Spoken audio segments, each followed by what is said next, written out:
Where's the school you promised? And Umar, where's the school you promised? Hey Umar, where's the school you promised us? We're still waiting for that school. Hey Umar, where's the school you promised us?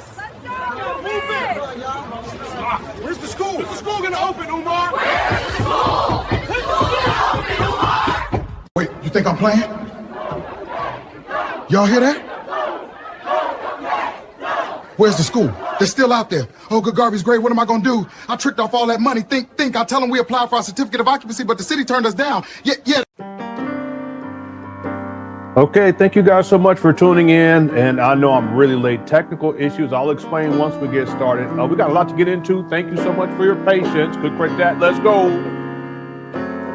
FDMG is coming. FDMG is coming. FDMG is coming. It's coming. FDMG is coming. FDMG is coming. FDMG it's coming. It's coming. It's coming. It's coming. It's coming. It's coming. It's coming. It's coming. It's coming. Oh, it's coming. FDMG is coming. FDMG is coming. Thought his personality be twerking. It's twerking.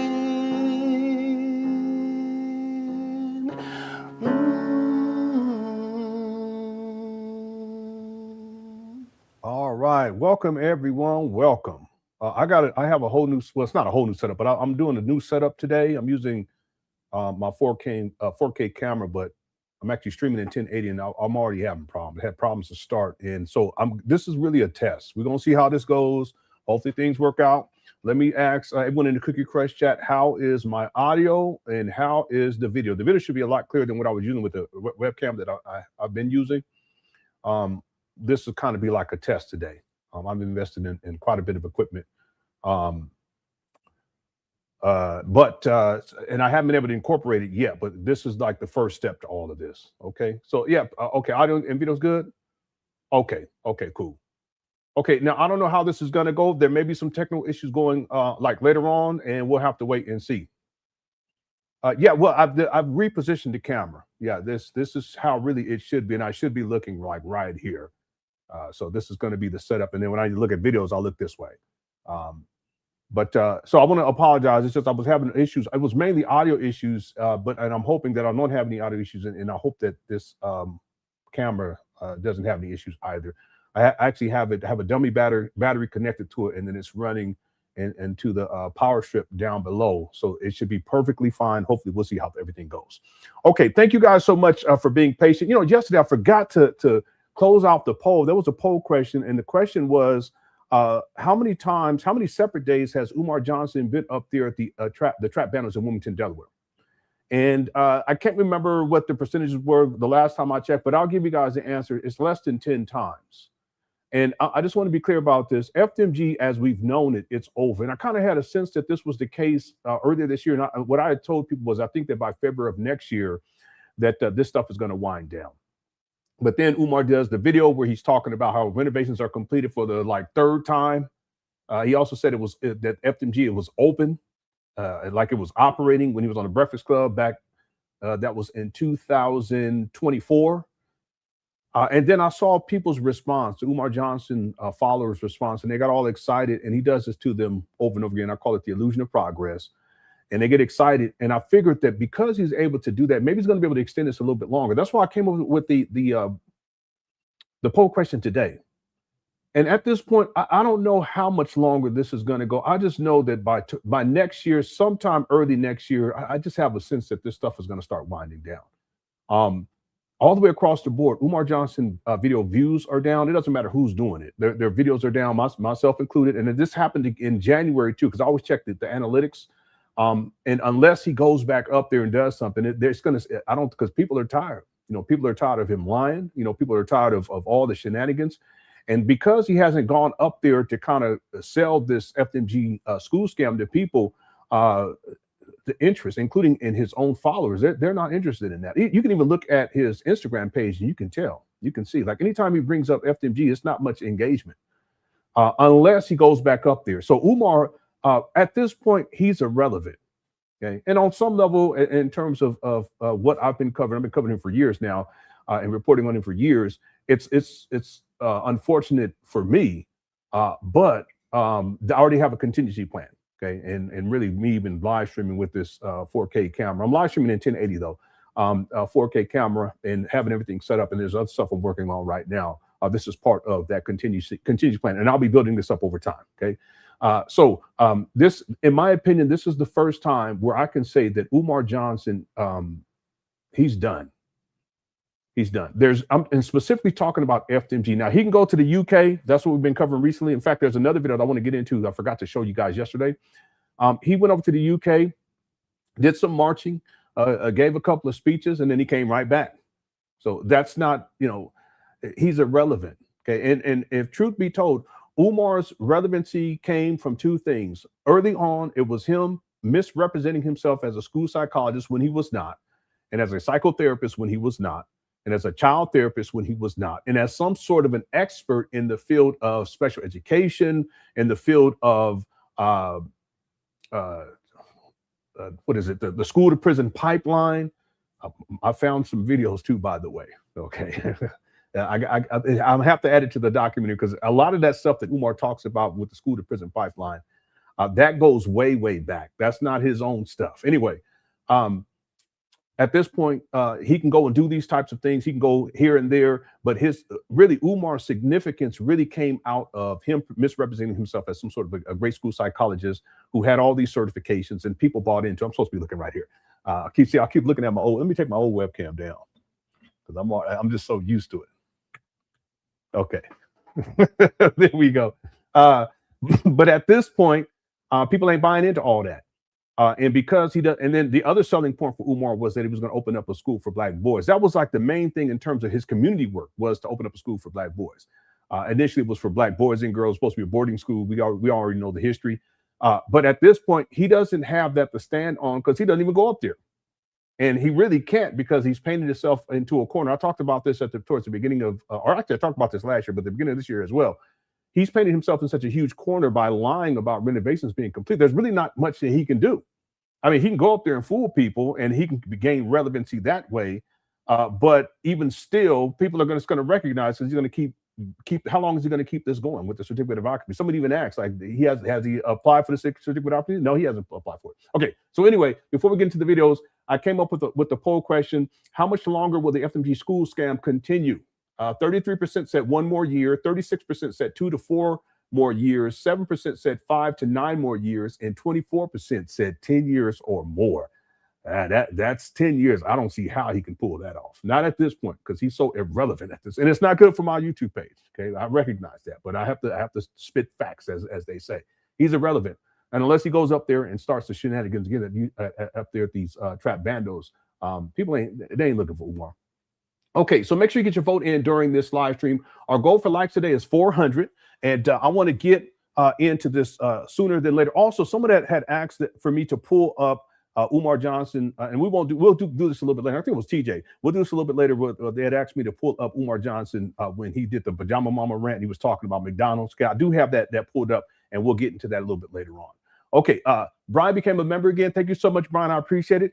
Sweet D says, my nephew told me that Umar is trending on TikTok today. The kids only know him as a meme. Yeah, well, maybe there's a funny meme about Umar, and that's why on TikTok. And the younger people, they see him as like a clown.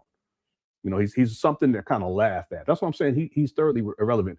In the absence of being able to present as a school psychologist and as an expert, he has to have that FDMG school scam. but he hasn't even been up there all that much. And it's just excuse after excuse after excuse, lie after lie after lie. And people have tuned out to that. I'm talking about his followers. Okay, his critics, okay, I get that. But his followers, yeah. Unless he goes back up there and he starts again with the shenanigans, and then they'll start sending him money again, blah, blah, blah. But we'll have to wait and see. Thanks, Sweet D. Okay, let's get going here because I want to get through these videos. Because really what I want to do, my objective is to get through all these older videos, and some of them are not that much older. Some of these are like from 2 days ago. Get through all of that so we can get all caught up. And then once we're all caught up, we can kind of have a reset, okay? Let's see. TJ says, honestly, what's to stop him? Scam is 10 plus years. Yeah, well, it's longer than that, you know. What's to stop him? Again, I've shown this from the beginning. I remember when I first saw this. I saw this. I was shocked. 2010, the school was supposed to open September 11, 2013. That's 16 years ago. So it's just, TJ, I don't see how Umar will be able to stretch something that he's already stretched out for 16 years. I can't see him stretch that out for another decade. Age and attrition alone. Like we noticed that yesterday. We were watching the videos of Umar when he was speaking. You can tell he's not what he used to be. And that happens with all of us, myself included. You know, I see stares. I'm like, oh, here we go. Right. Whereas when I was younger, it's like, whatever, no big deal. So I just think with age and attrition, and also that the simple fact that he's not really pushing FDMG like he used to. And that was his main selling point was FDMG. And it had to be because that was the way that he got donations from people. But because he's not pushing it anymore, he can't present himself as a school psychologist. Most people recognize that he's not. How is he going to pull this off for another 10 years? I just don't see how he'll be able to do it. Okay, now, is it possible that he can go for another 2 to 4 years? Maybe. But I have to say, I think that sometime next year, early next year, this is all going to look a lot different than what we're used to. And it already kind of looks a lot different. You know, it kind of looks a lot different. He doesn't even promote FDMG like he used to. Matter of fact, I go on his Instagram page right now, just as a quick exercise.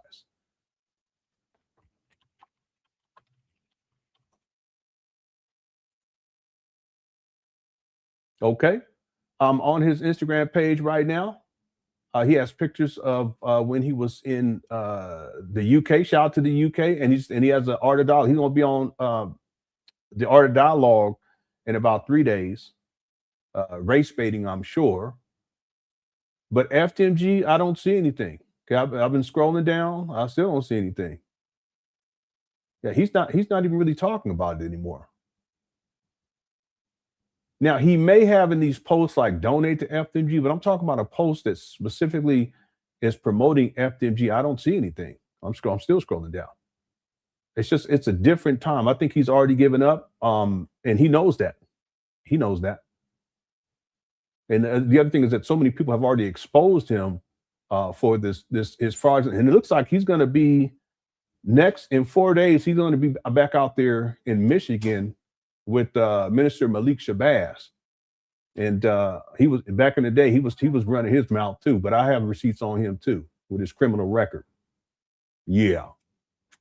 Anyway. Yeah, I don't even see anything that he's really posting on dealing with FDMG specifically.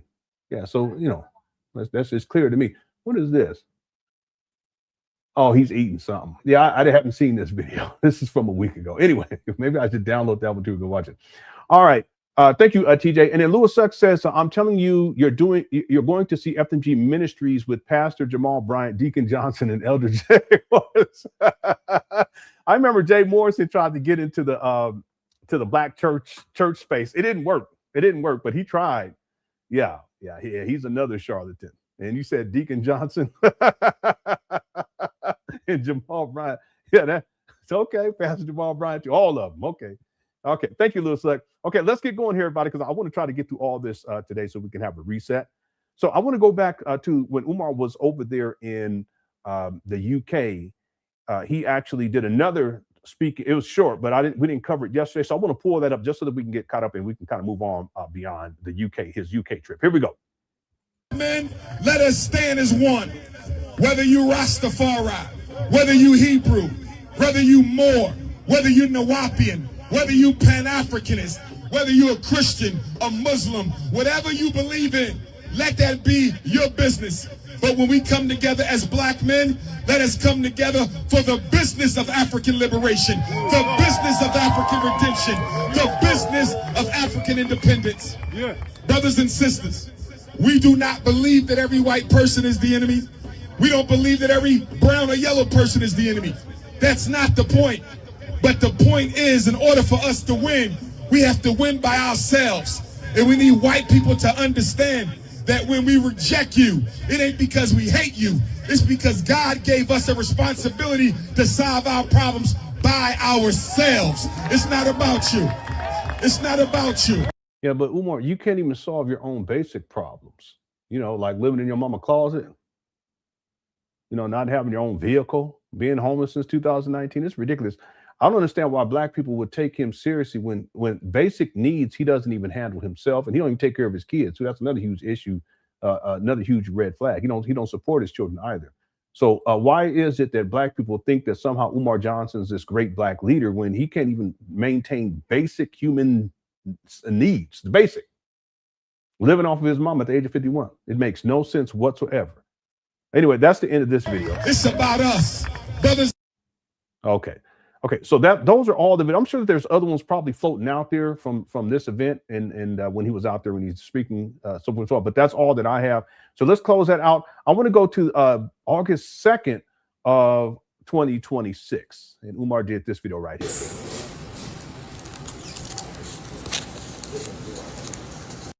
Yeah, and see, Umar's. You can just look at the guy and tell something's not right with him. He looks upset. He looks angry, like something didn't go the way that he wanted. Okay, it may have been while he was out there. Something didn't go the way that he wanted.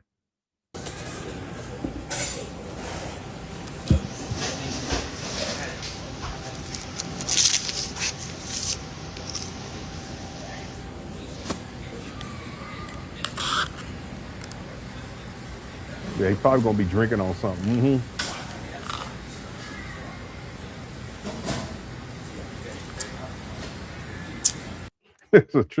It's a trip when Umar get on live and just be snacking and eating and drinking. Always talking, eat healthy, and I know what he's eating right there. It isn't healthy. I already know.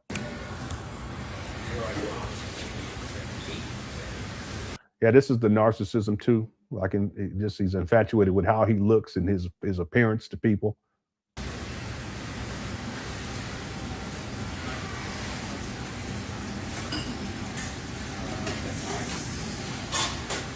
Yeah, he looked bad.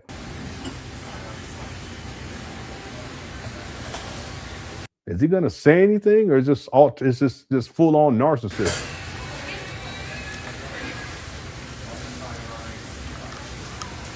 This is a black conscious leader.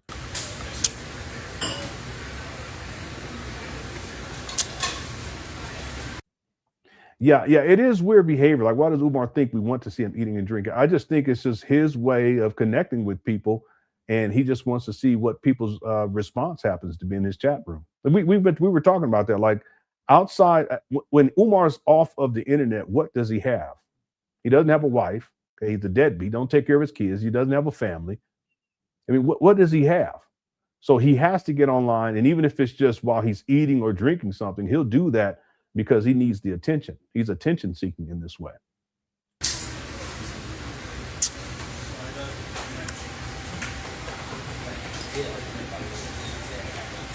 Yeah, how's it going, Kiara? I hope you're doing all right. Kiara says, dropping in to say hi. Lenon in the good question. Thank you so much. And thank you for the super chat. Lewis Suck as well. Thank you for that super chat earlier, TJ. Brian says he's mad that the plug didn't show no love. he didn't get no plug love. That's a song right there, the plug love. All right, thanks, Brian. Tia says, why does he feel the need to live stream drinking? Yeah, I don't know. Well, I kind of explained it. You know, what else can he do? The other thing too is he's inside of an airport right here, and you can hear people that they're relatively close to him while they're talking. And there's been instances in the past, and I don't know if you guys even know this. There's been instances in the past. Let me look right here. There's been instances in the past where Umar would be live streaming, and he's live streaming in a corner because he's trying to be away from everyone else, you know, a whole bunch of white people or whatever. And he'll be way over in the corner, and he'll be talking into his phone, but people don't see his phone, so they think that he's like a lunatic or something who's talking to himself inside the corner. And then they would call security. There's been 2 times where that's happened, where security came to check to make sure he wasn't a crazy person, if I can use the term. So it's just weird behavior all the way across the board. But for Umar, it's about trying to figure out a way to get attention. He's bored. He's there by himself. You know, he's around a white people, I'm sure. And he has to find a way to connect to black people. Then he wants to see how they respond. You know, he fiddles with his hair, but that's him grooming himself. That's the narcissism, because that matters to him and how he looks to everybody else. And he wants to get some sort of a response, and it fills his narcissistic need for attention. He's attention seeking. Okay? Thank you, TJ. Lewis Suck also says, how is he traveling out the country? I just looked it up, and it says if you owe more than $2,500 in back child support, you can't get or renew a passport. I'm going to tell you what I think Umar has done. I'm saying what I think. I think what Umar has done consistently over these many years is that when he has to travel outside the country, he'll go in and pay the child support. He'll get it done in advance. Okay, but there have been times where he's canceled stuff that's overseas and he doesn't give an excuse. It may be, okay, again, I'm just speculating. It may be that the child support is so high and he ain't paid it that they won't let him go anywhere. Just like they've revoked his driver's license many times over the years. And there's just levels to this. So what I think, Lewis Suck, is that when he has to go out of the country, he just makes sure that his child support is up to date, that he's not in the arrears. And I've actually heard him talk about that in the past, because there's times where he's talked about how black people need to prepare to leave the country and all of this doom and gloom talk and perpetual victimhood. And then what he does is, and there's been times where what he says to people is, and you know, black men, make sure you get your make sure you pay your child support, you know, so that you, and he's alluding to the notion that you pay your child support so that you can maintain your passport to get out of the country. Okay, Umar, he's not going to say something like that just in a vacuum. No, that's part of him projecting. So that's what I think, Lewis Luck. He gets up to a certain point, and he knows what level it needs to get to in order for certain things to happen. Because it's not like right away you miss one payment and then there's someone knocking on your door, or you get your driver's license revoked, or you get Wade's card. That's not how that works. But he knows how much, and then he knows if he's going to be traveling, he'll just take care of it. That's what I think Umar does. Okay, and isn't that deep? He don't take care of his children just on GP, general principle. It has to be, he will take care of the bills or the child support that's past due, that's in their arrears, because it benefits him in some way. Not because he's paying to support his children, but because he's paying so that he can maintain his passport, or so that he can get his driver's license reinstated. Okay, trifling. That's Umar. Okay, thanks, Lewis Luck. And then TJ also says he's looking like Mr. T from the 80s A-Team. Y'all remember the A-Team? They had a van. That was my show back in the day. Yeah, shout out to Mr. T. Okay, thank you guys for the super chats. Let's get going here. Here we go.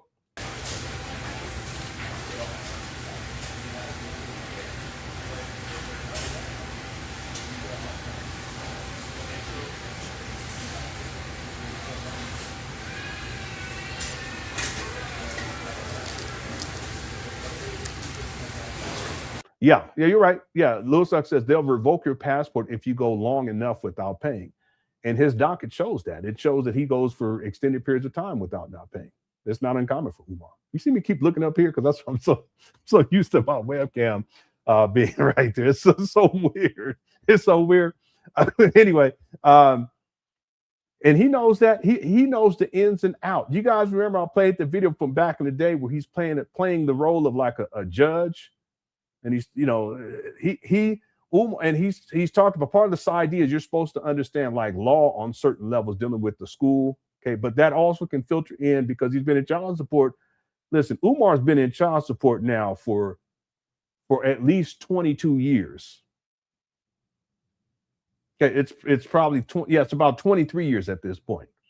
3 baby mamas at least just in Philadelphia alone. It's likely that he has other baby mamas out there, but I don't know because I haven't gotten any receipts on that, but it's highly likely because he lives a sexually promiscuous lifestyle and he's a raw dog rebel.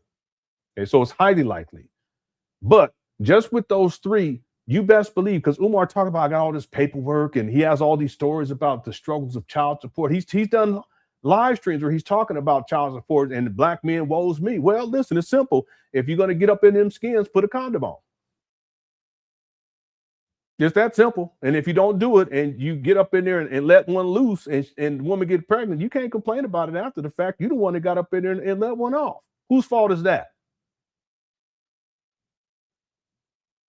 It's really that simple. And I'm a no-nonsense dude. It's that simple. You can't complain later after the fact. You was up there and everything was fine. When you got to that thing, you was good, weren't you? You was good. But then that baby come, all of a sudden you got a problem. Well, just put a condom on. Goofy. Anyway, the point is Umar's done live streams where he's talked about this and child support and how it's a way to keep the black man down. And they're using the black women to oppress the black. I don't want to hear all that. Because you wasn't talking none of that when you was up in there raw dogging, was you?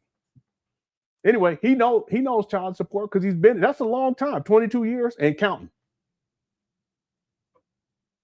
He knows child support like the back of his hand. He just don't pay it, but he knows everything that needs, everything that goes into it. So he knows this.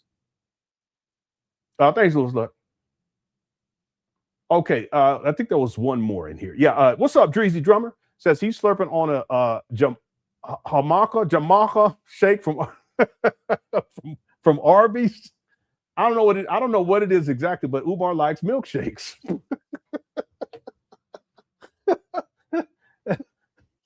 No Diddy, but he likes milkshakes.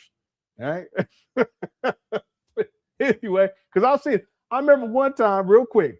He had like this big old sundae. You know, the old school sundae. They put it in a big old thing, and then they put ice cream and chocolate all on it and all that stuff. He had a big one, okay? And he did a live stream like he's doing here. And I kid you not, he started sipping on it and it just went straight down like that. I don't even know if he would take a breath. It just you see it in real time, just going down like this the whole time. He's live streaming.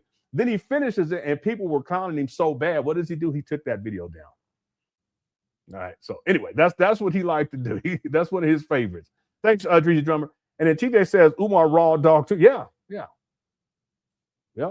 That's what I'm saying. You can't complain after the fact. See, and that's why I tell men, just find you a good woman and just settle down with that woman and commit and then raise a family, so that if she get pregnant, you ain't tripping. I mean, that's your woman and that's your baby. Right? It's that simple. Okay. All right. Thanks, TJ. Okay, let's get going here.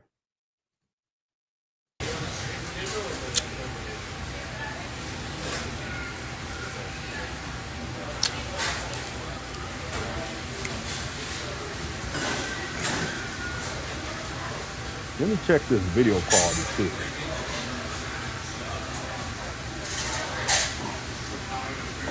He may not even say anything in this video. Such a narcissist.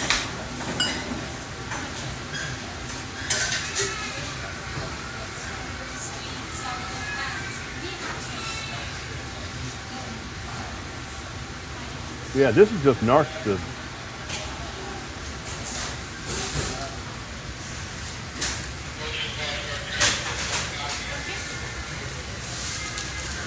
Let me pull myself up over here so I can see what it looks like on my cell phone.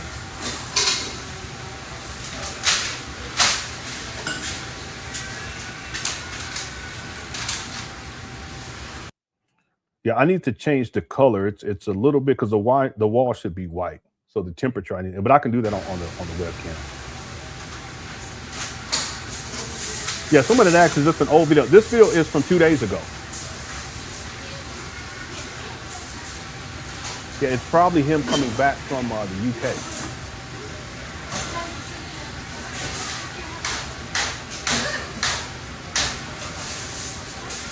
All right, I don't think he says anything. Let me go ahead and skip through just so we can save some time.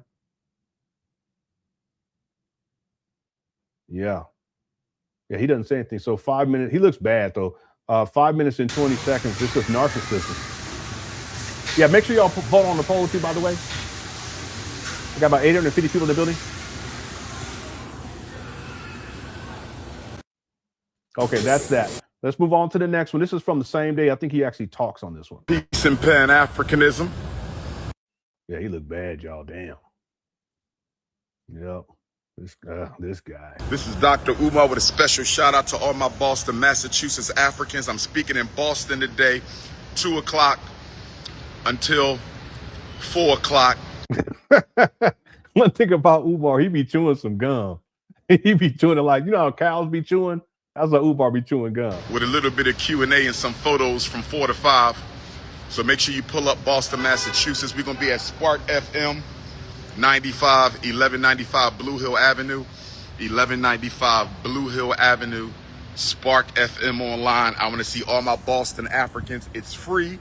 Pull up Boston. Bring the children, the elders, bring the coons, bring everybody. 1195 Blue Hill Ave, Boston, Massachusetts today. One love. Yeah, I'm sorry. I just screwed up my thing.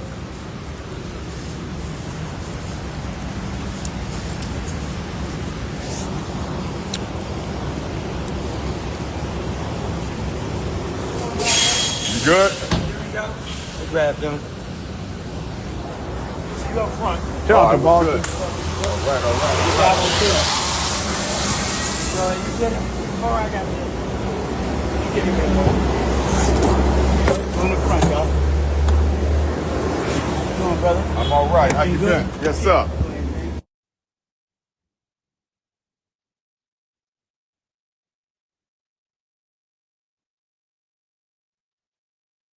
Yeah, there's no audio. Yeah, I don't think he knows that he's still live streaming.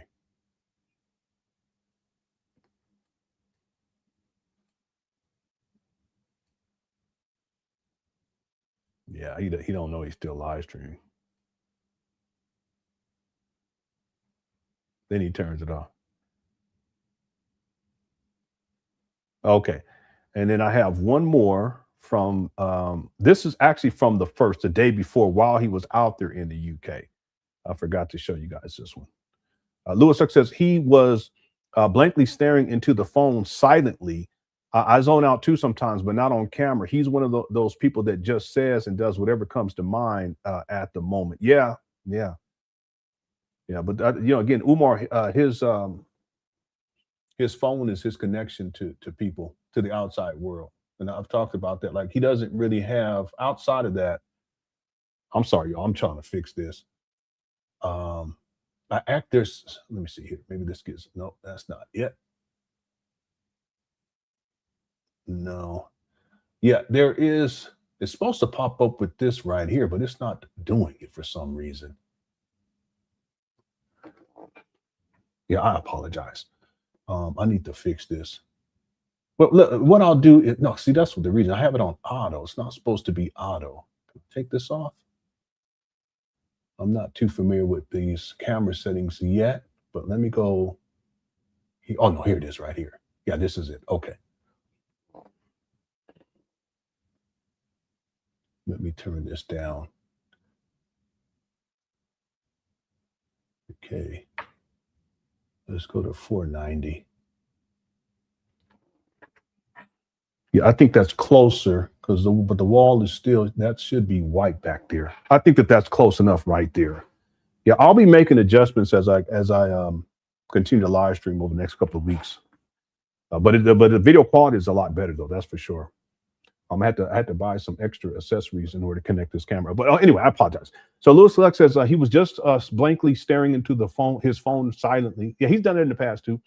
I zone out too sometimes, but not on camera. yeah, most people are not going to do that. Okay, but this was the point I was going to make, Lewis Select, because social media is his way of connecting with people. And this is one of the reasons why it's fascinating. People think he's this so-called grassroots leader. No, he's just virtual. It's all online.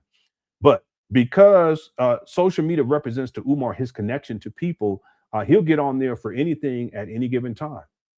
Just think about, remember when he got on there and he was tweaking? There's been a couple of times he was tweaking up with these trap banners and pouring water on his head. What's the point in doing that?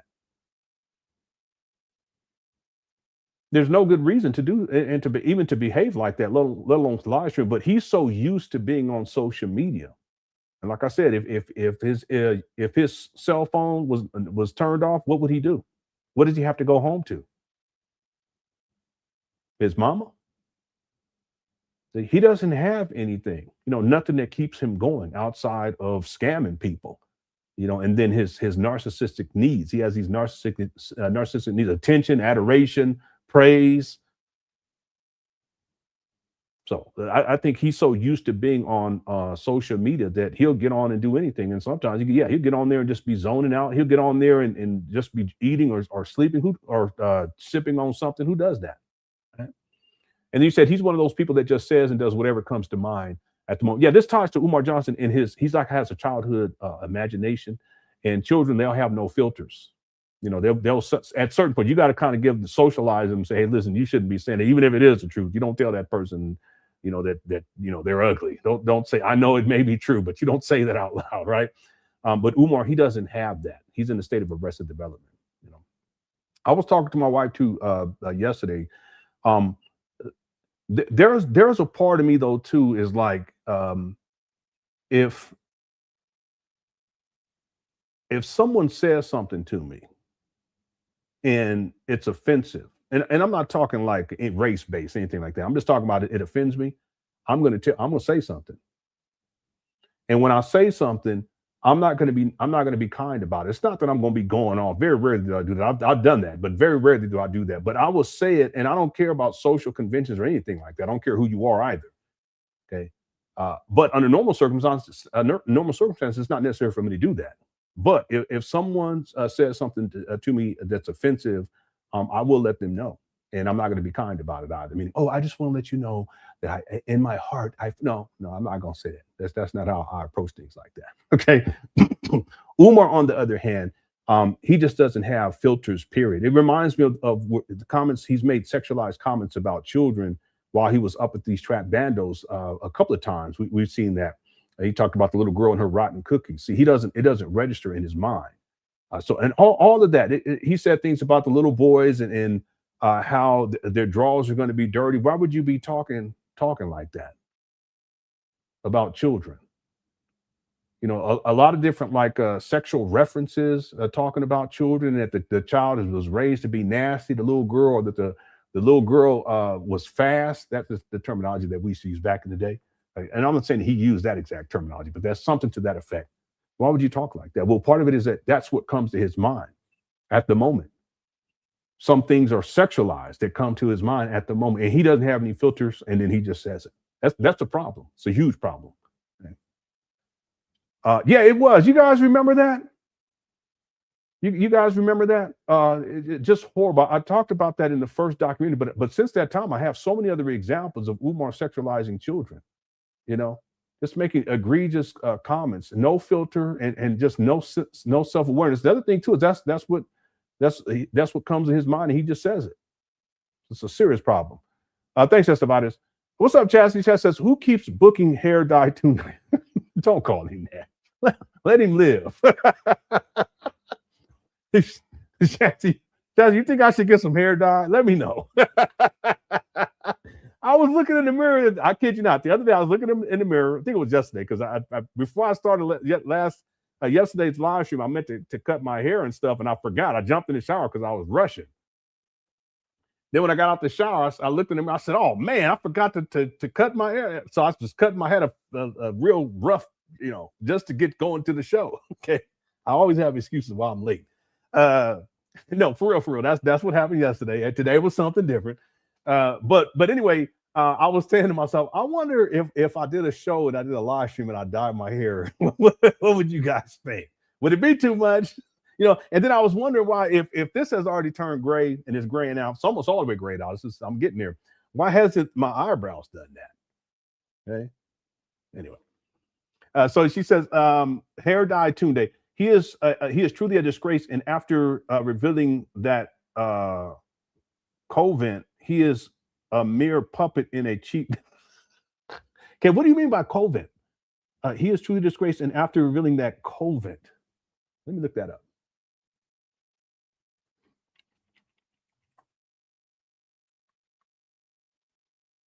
Oh, it's an archaic spelling of convent, a famous London district in specialized roof vent. Yeah, I'm not sure what you mean by that. Anyone know what Chastity means by that? He is truly disgraced, and after revealing that COVID. Maybe you meant cult leader. Oh, okay. Yeah. Well, someone said a Coven. Coven, cult leader. I was just thinking, why not? You know what I mean? Yeah. A cult. Okay. Coven. Yeah, Coven. I looked up. Okay, I know. Coven. A coven is a community or gathering of witches who meet and practice magic, celebrating seasonal festivals and share spirit. Okay, now I got you. And let me be clear, because I didn't really talk about this, but when Hanera did that grand opening for the alumni, okay, those women are into some stuff.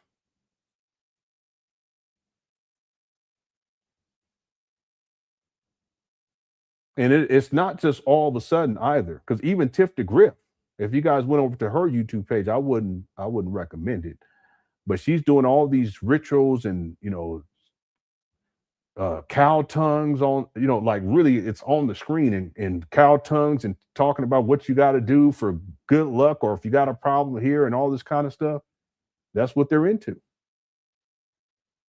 And that's problematic, because if Umar, let's say if someday Umar opened up a school, if the school FDMG opened and it's like 2.5 blocks from this cult, it's a cult compound, if you will. It's an art gallery. It's actually a house. That's really what it is. But they converted it to an art gallery. But it's really for their cult. And remember all the stuff Umar was saying that he was going to do with the kids and the Big Papa podcast. It's problematic when you really think about it. And then you got all this other stuff going on with these women. No. And I agree. I think that at least some of those women that they've manipulated Umar, I think Umar's used them too, for sexual exploitation, what have you. They feed his ego, but I also think that they're using Umar, and he's just not bright enough to figure it out. And for everything that Umar Johnson followers believe in Umar, he's not bright. Okay? He's crafty, he's manipulative, but he's not bright. Okay, because if he was, he wouldn't be living in his mama closet at the age of 51.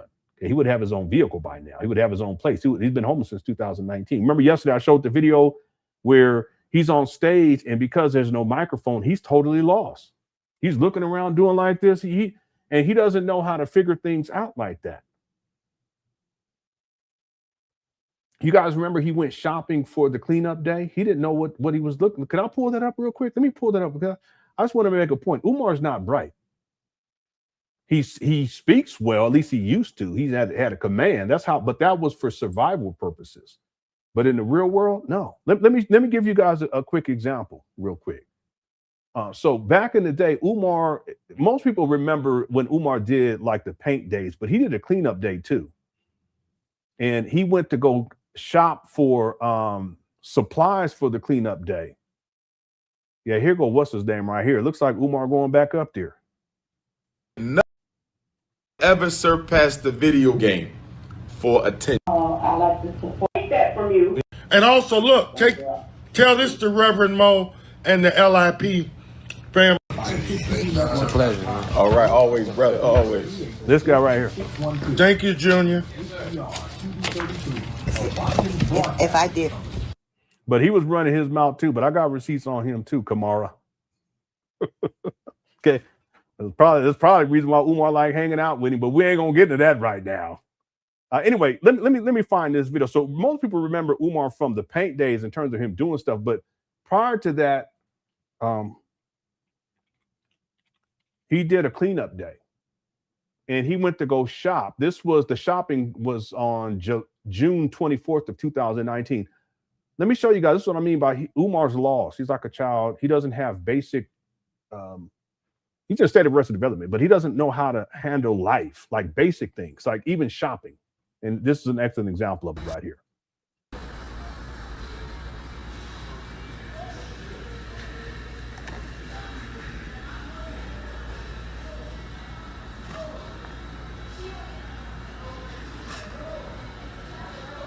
Yeah, we got about 967 people in the building. Thank you, everyone, for tuning in. If you're enjoying the show, make sure you hit that like button, okay?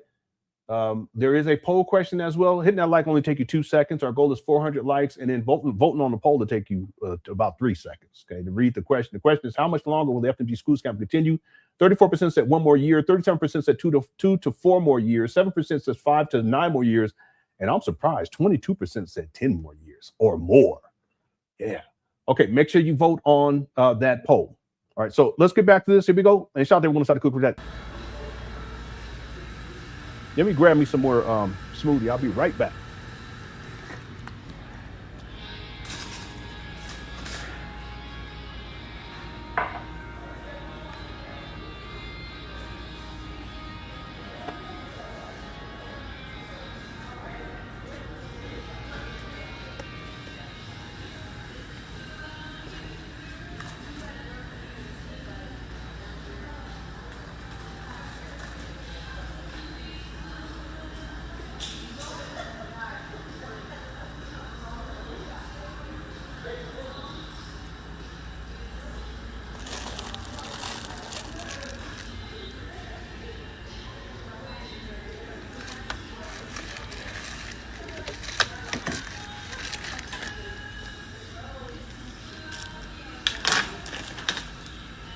Yeah, see, he doesn't know what he's doing, and he shouldn't even be shopping here. And the reason, anyone want to take a guess why he shouldn't be shopping here and getting these types of items in the chat room?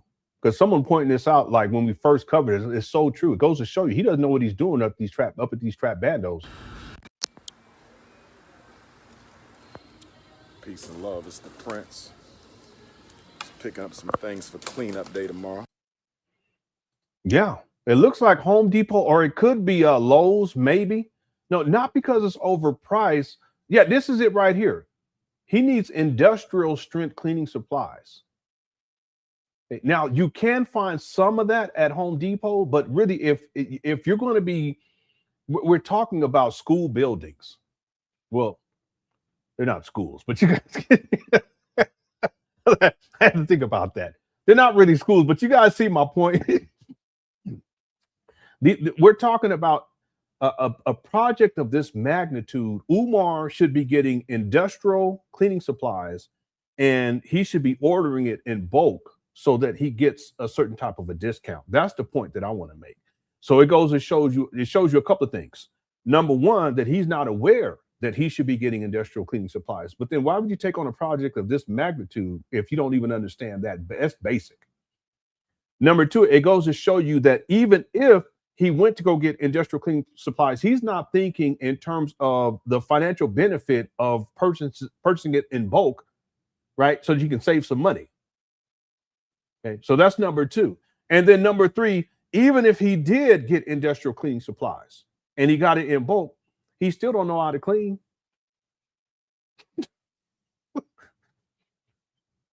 Again, this video from 2019, he did the toilet video last year, right? In 2025, he still don't know how to clean. 6 years later, he still don't know how to clean. Basic things that a person should know as an adult. And some of this stuff, kids know how to do. My youngest son, he be cleaning up this kitchen. I'm so proud of him because they have their different days. If I showed you right here, he cleaned up everything. You know, he cleaned the counters all clean. He put dishes away. He emptied the dishwasher. Then he washed the dishes and put it in the dishwasher. We usually wash them first, not like a big time wash, but then put it in it. He does all that, and it looks nice in there. I'm just looking over right now. So those are basic things. Umar can't do that kind of stuff. That's why when he flipped the phone in 2019 in his apartment, it was a hoarder situation. Filth and trash all over the place. He flipped the phone in Mama Claus, the same thing.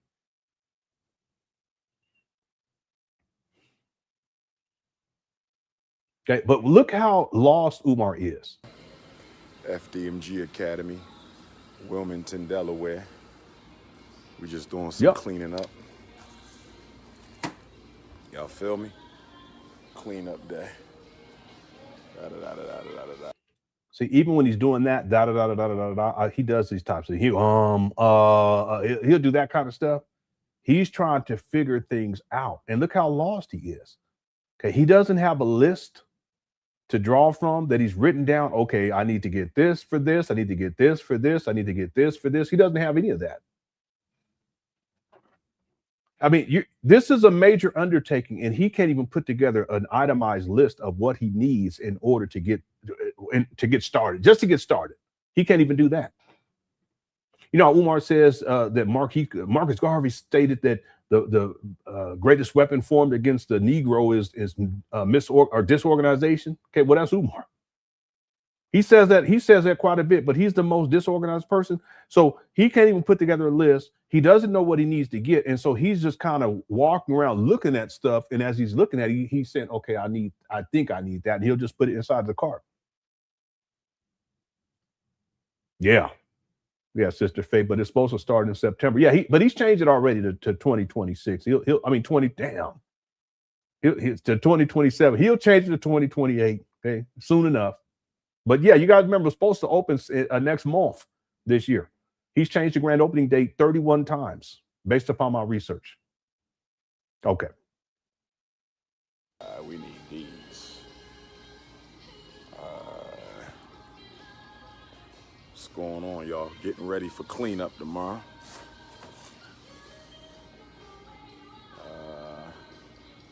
See, and even that, not to be nitpicky, but if you have cleanup tomorrow, you should have done this weeks in advance and had all of this stuff ready to go at these trap bandos so that when people show up tomorrow, you're ready to go. And stuff should be organized too there. Rubbermaid.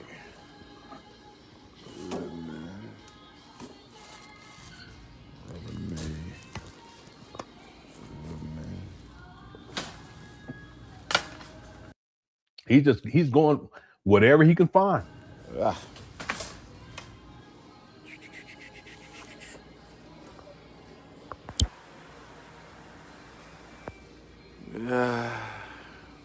See all of these vocalizations. This is him. He's trying to figure things out. You can look for this with Umar. This is something that I don't think most people have talked about, but he's this type of stuff. He can't figure it out.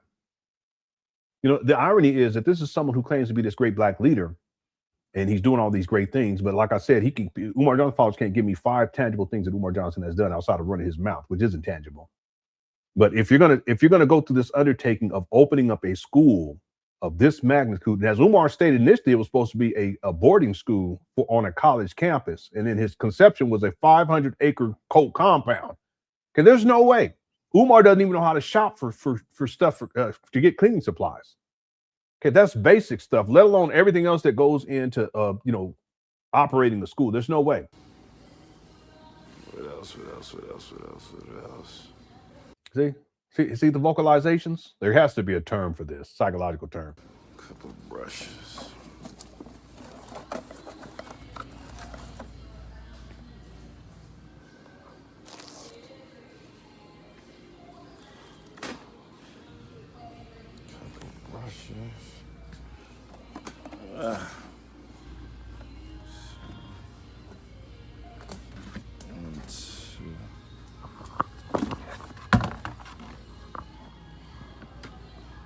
This is y'all's principle.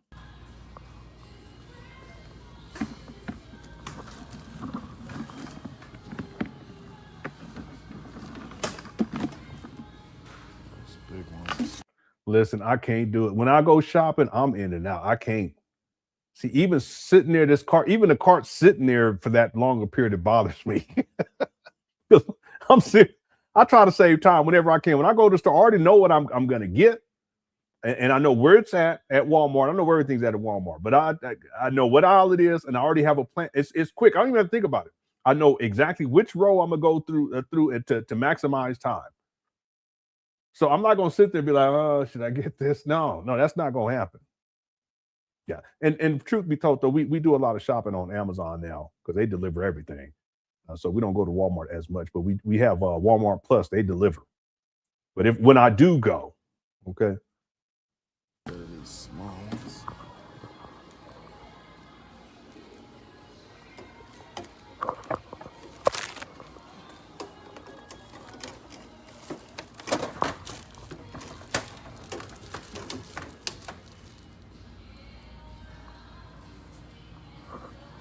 All right. Anyway, he continues to just throw things in there. He doesn't know what he's doing.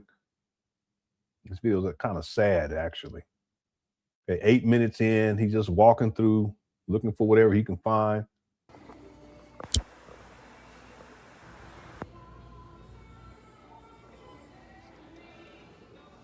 We got 1,000 people in the building. If y'all hit that like button, I appreciate it. Make sure you vote on the poll. Our goal is 400 likes. Okay, let me just skip through. This goes on for a while. 11 minutes in, he's still looking. Cans. Talk to me, y'all. See the vocalizations?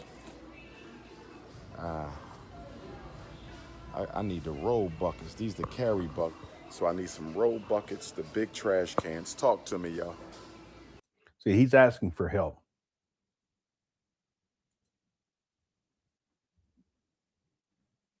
See, like we were talking about earlier, that's part of the reason why he gets online.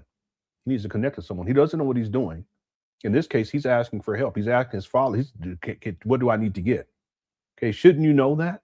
This video again is from 2019. 7 years ago. Umar was what, 43 years old? Maybe 44, maybe.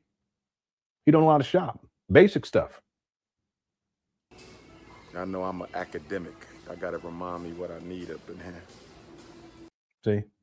So this is his way of excusing his ineptitude. I'm an academic. What you mean? Academics they're not intelligent enough to be able to shop efficiently, to put together a list of what you need to maximize on time? No, that's his way of saying, because I have these degrees, I'm too good to be shopping for this type of shit. So y'all let me know because you guys are the peons. So y'all let me know what I need to get. But really, it's an excuse. He's inept. He's in a state of arrested development. I've been saying it for years, and he doesn't know how to do basic shopping. Yeah, he allegedly 6 degrees.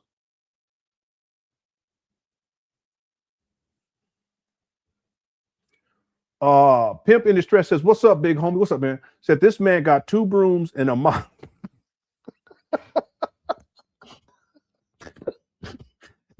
It's true though. You sound like me. This man got 2 brooms and a mop, and he talking about cleaning up a school. You got to be kidding me. It's true though. It's true. It's so true. That's what I'm saying. A project of this magnitude, and real talk, he should have had professionals. That's what he should have done from day one. And they would have known exactly. And I used to be a custodian the first time I went to college when I was young. I went to college the first time at UC Irvine. And that, not the first summer, but the second summer, third, and fourth summer, I believe. Yeah. I was a custodian. So I cleaned up bathrooms. You know, we would clean carpets after people would move out for the summer. And they let me stay in my apartment, the same apartment that I was in, you know, for school. They said, "Oh no, you just have to pay a reduced rate." So it was cool. But everything was ordered. Like the main guy, I can't remember. I think his name was Jerry. He would order stuff. It was a black dude named Jerry. We used to go and play basketball, but he would order everything way in advance, and they knew exactly, and he knew exactly what to get. You know, how much was going to be needed. They had it all calculated. You know. So that we don't come up short, or so that they're not overspending on stuff. But Umar comes up in there, and yeah, he gets a mop and 2 brooms, you know, and some rags or whatever. That's not how it's done. See, but it goes to show you that by June of 2019, Umar still doesn't have a plan. And look, let's go back. Look. If Umar stated in 2010 that he was beginning to lay the groundwork for the Frederick Douglass and Marcus Garvey Academy, why is it that in 2019 he don't even know how to shop for basic items to clean up a school?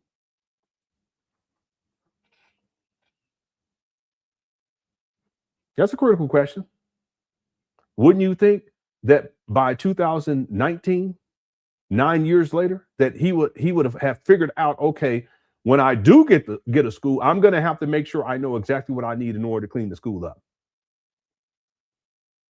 Remember, for years, he had been looking, okay, in quotations, for schools. He was all types of bandos. Ones were all dilapidated. Some of them had their back blown out.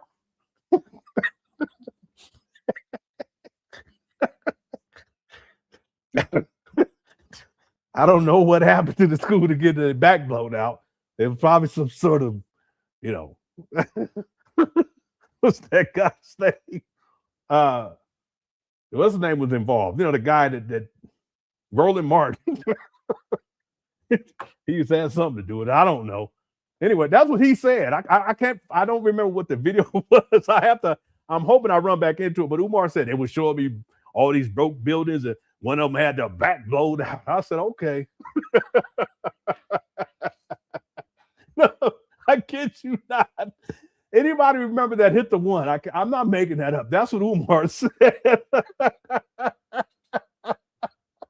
I remember he said that. I lost it too back in the day. I said, wait a minute. What they're doing to these schools. I gotta find that video. All right. If someone finds it, I'll cash up you $20. I have it. It's just I don't remember what year it was. I don't remember the context or nothing. But that's what Umar said. He said the school got the back blown out. That's the Roland Martin Academy. Umar got Academy. Roland Martin got Academy. Oh my God. I was going to do a video on him. I said, nah, they leave it alone. You know, if that's what he into, and somebody sent me the thing to the lady that's allegedly in the video, he looked like a Oompa Loompa. I said, oh, shit. I said, Roland Martin, you a big time freak. You not only you into all that other stuff, but you got a Oompa Loompa. I said, damn. Okay.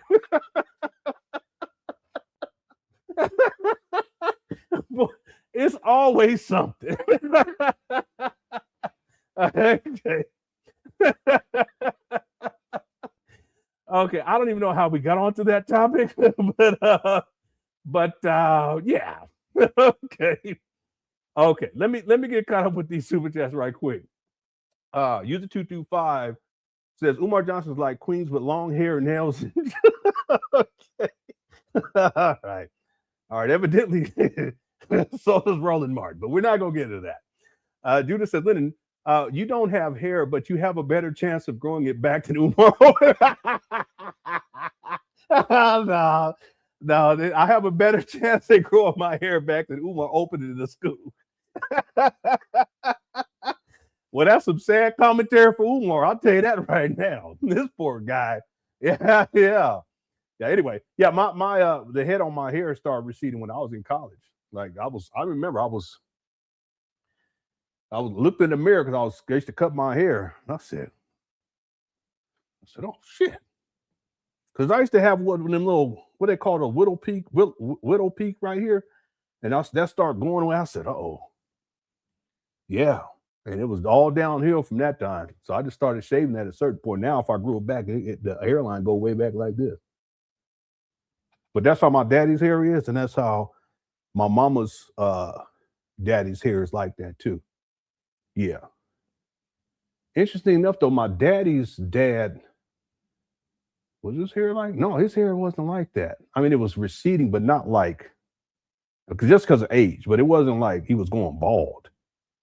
And then my wife's daddy, he had a full head of hair when he passed away, but her grandfather, and her daddy, rest in peace, and also her grandfather on her mother's side was, and her uncle too, passed away too, rest in peace. He was balding too. He was bald too. But anyway, I've accepted it. You know, I would encourage men just to accept it. I know people, they get toupees or hair pieces or what they call man units. And, you know, people do what you want to do. But the way I look at it, I'm just happy to be alive, you know. And yeah, the hair is gone. It's harder for me to get upstairs, but I can get upstairs. But I'm just thankful to be alive. And that's real talk. Anyway, thanks, Judah. That was funny. Okay. Louis Suggs says, people practicing what we would call black magic always scared me. Some people don't believe it. I do. And I doubt people who practice can control it. Yeah, see, it's problematic to me because people can do whatever they want to. There's going to be consequences, good or bad. It's just, I don't play. I just don't play with shit. I don't. You know, I don't care what people believe. I'm not playing no games. with whatever. I'm just not. See, so if people are into witchcraft or whatever, they can do what they want to, but that's on them. There's going to be consequences either way, good or bad, And Umar has a circle. I just got to be real with you guys. He has a circle of women. They're into that stuff. That's what they're into. I was going to say that shit, but I don't want to be disrespectful. We would again no, I'll just say it. They're into that shit, and however they may frame it, like this is African, it's about whatever it is over in Africa, wherever in Africa. Understand that over here, if you're doing shit to all this crazy shit, that's a bastardized version. I guarantee you. Okay, but even still, okay, but isn't it problematic that we have Umar, who's also into certain things, and he picks and chooses what he adds to this. He'll put this in here, that in there. It's all mixed up. Isn't it interesting? This guy is someone who wants to be in charge of and in control of children, other people's children. Now, if it was his own children and him and his quote unquote wife, that's what they were into. Okay, that's one thing. But if you have parents who are ignorant about Umar and what he's into, and also these women that they're into, and they got an art gallery 2.5 blocks, and not by accident from these trap bandits in Wilmington, Delaware. See, I can pull up stuff right now and show you guys. Okay. See, it's one thing to say that this is African. It's another thing when you're into the dark arts and you bastardize shit because you trifling. I can put, but I'm not going to put it on the screen. I can pull it up. I have I have it all. I can show you guys. But I'm not even going to put that out there. And it's not because of fear. I'm going to tell you guys something. I've seen enough in my life not to be fearful of the dark side. Real talk. Okay, there's a character in Star Wars, Mace Windu, and his lightsaber dueling style. It's not just a style; it's just the way that he approaches stuff. It's called Baypad. They call it. Some people pronounce it differently, but I just say Baypad. And he understands the dark side. That's why when you watch the movie, you can tell like he don't be playing games. That's why I think it was perfect for them to cast Samuel L. Jackson into it because of how he talks, how he can talk. What he does is that if he's fighting against the darkness or the dark side, what he does is he takes it, he pulls it in, and then he transforms it and then puts it back out. See, but he has to have been on the tip of that darkness to be able to recognize it and to be able to control it in that way. And see, in my life, I've seen enough crazy shit, and I've seen enough of the dark side, even as a child growing up, just horrible shit that I don't fear it. See, I'm thankful to be alive, but I don't fear it. But it's problematic though for parents who don't know what Umar is into, and these women that's part of his harem, they don't know what they're into. And some of these parents are Christian, some of them are Muslim. Some of them are atheists, whatever the case may be. But somehow you're going to send your child to someone who's all wrapped up into all this stuff, and it's dark. See, let me explain something to you too, to everybody. That if whatever it is that you're doing, if your life is not getting better, or if in the process of it getting better, you're harming other people, whatever you're into is a bunch of bullshit. And you're going to pay, because karma is undefeated. You're going to pay a price later on down the line, even if there's benefits now. Look at Umar. See, he's been talking all this spirituality talk for all these years, but he's still stuck inside his mama closet. He still don't pay his child support, don't take care of his kids. He's still out here scamming. He's still out here running through all these women. The point I'm making is that whatever Umar's practicing, it's not working for the good, and including for his own good. So then why would people want to send their child to someone like that? And then the harem that he has of these women, and they into all this stuff too. Why would you even think, why would you send him money? Anyway, I can go on and on. I've heard Umar say stuff, and I know what he's talking about because I used to be in the EFA for a while too. Where he says, yeah, I'm trying to get these haters off my back, so I had to go do these rituals. That shit ain't working, Umar, if you ain't figured the shit out yet. And there's a reason why. Because if you with the dark side and you with the dark shit, it don't matter what ritual you're always going to end right back up where you're in your mama closet. Broke and destitute. Not a pot to piss in, and ain't not got one good woman in your life at the age of 51. It's possible you ain't never had one. Make that make sense. Children don't like you. Your daddy didn't like you. From what I heard, your mama don't like you either. You ain't figured that shit out yet? Now, you see how I can talk? Because I know what it is. Anyway, thanks, Louis Luck. TJ says, don't forget the clip of him lying about. I already got it pulled up. We gonna get to it. I got it pulled up before we get up out of here because you asked for it. We gonna get to it. Thank you. Thanks, TJ. Thanks, Louis Luck. Guys, says, Lennon, you funny as heck. I'll be over here cracking up. He don't have no vehicle. He got evicted. No, it's true. Umar does not have a vehicle, his own vehicle. He rents. I don't understand why he hasn't figured this out. Umar, whatever you into, it ain't working, bro. And it's not just what you into, it's just also how you live your life. You ain't figured out you need to make some changes. It could be argued, God's little princess, that the reason why Umar hasn't figured it out is because he's in a state of arrested development and he's in fantasy Delulu land. He's delusional. If you're 51 years old and you living off of your mama in Section 8 housing and you ain't figured out something ain't right with you, you don't have a vehicle. You ain't figured out something ain't right with you at 51. All this traveling, you ain't got a vehicle?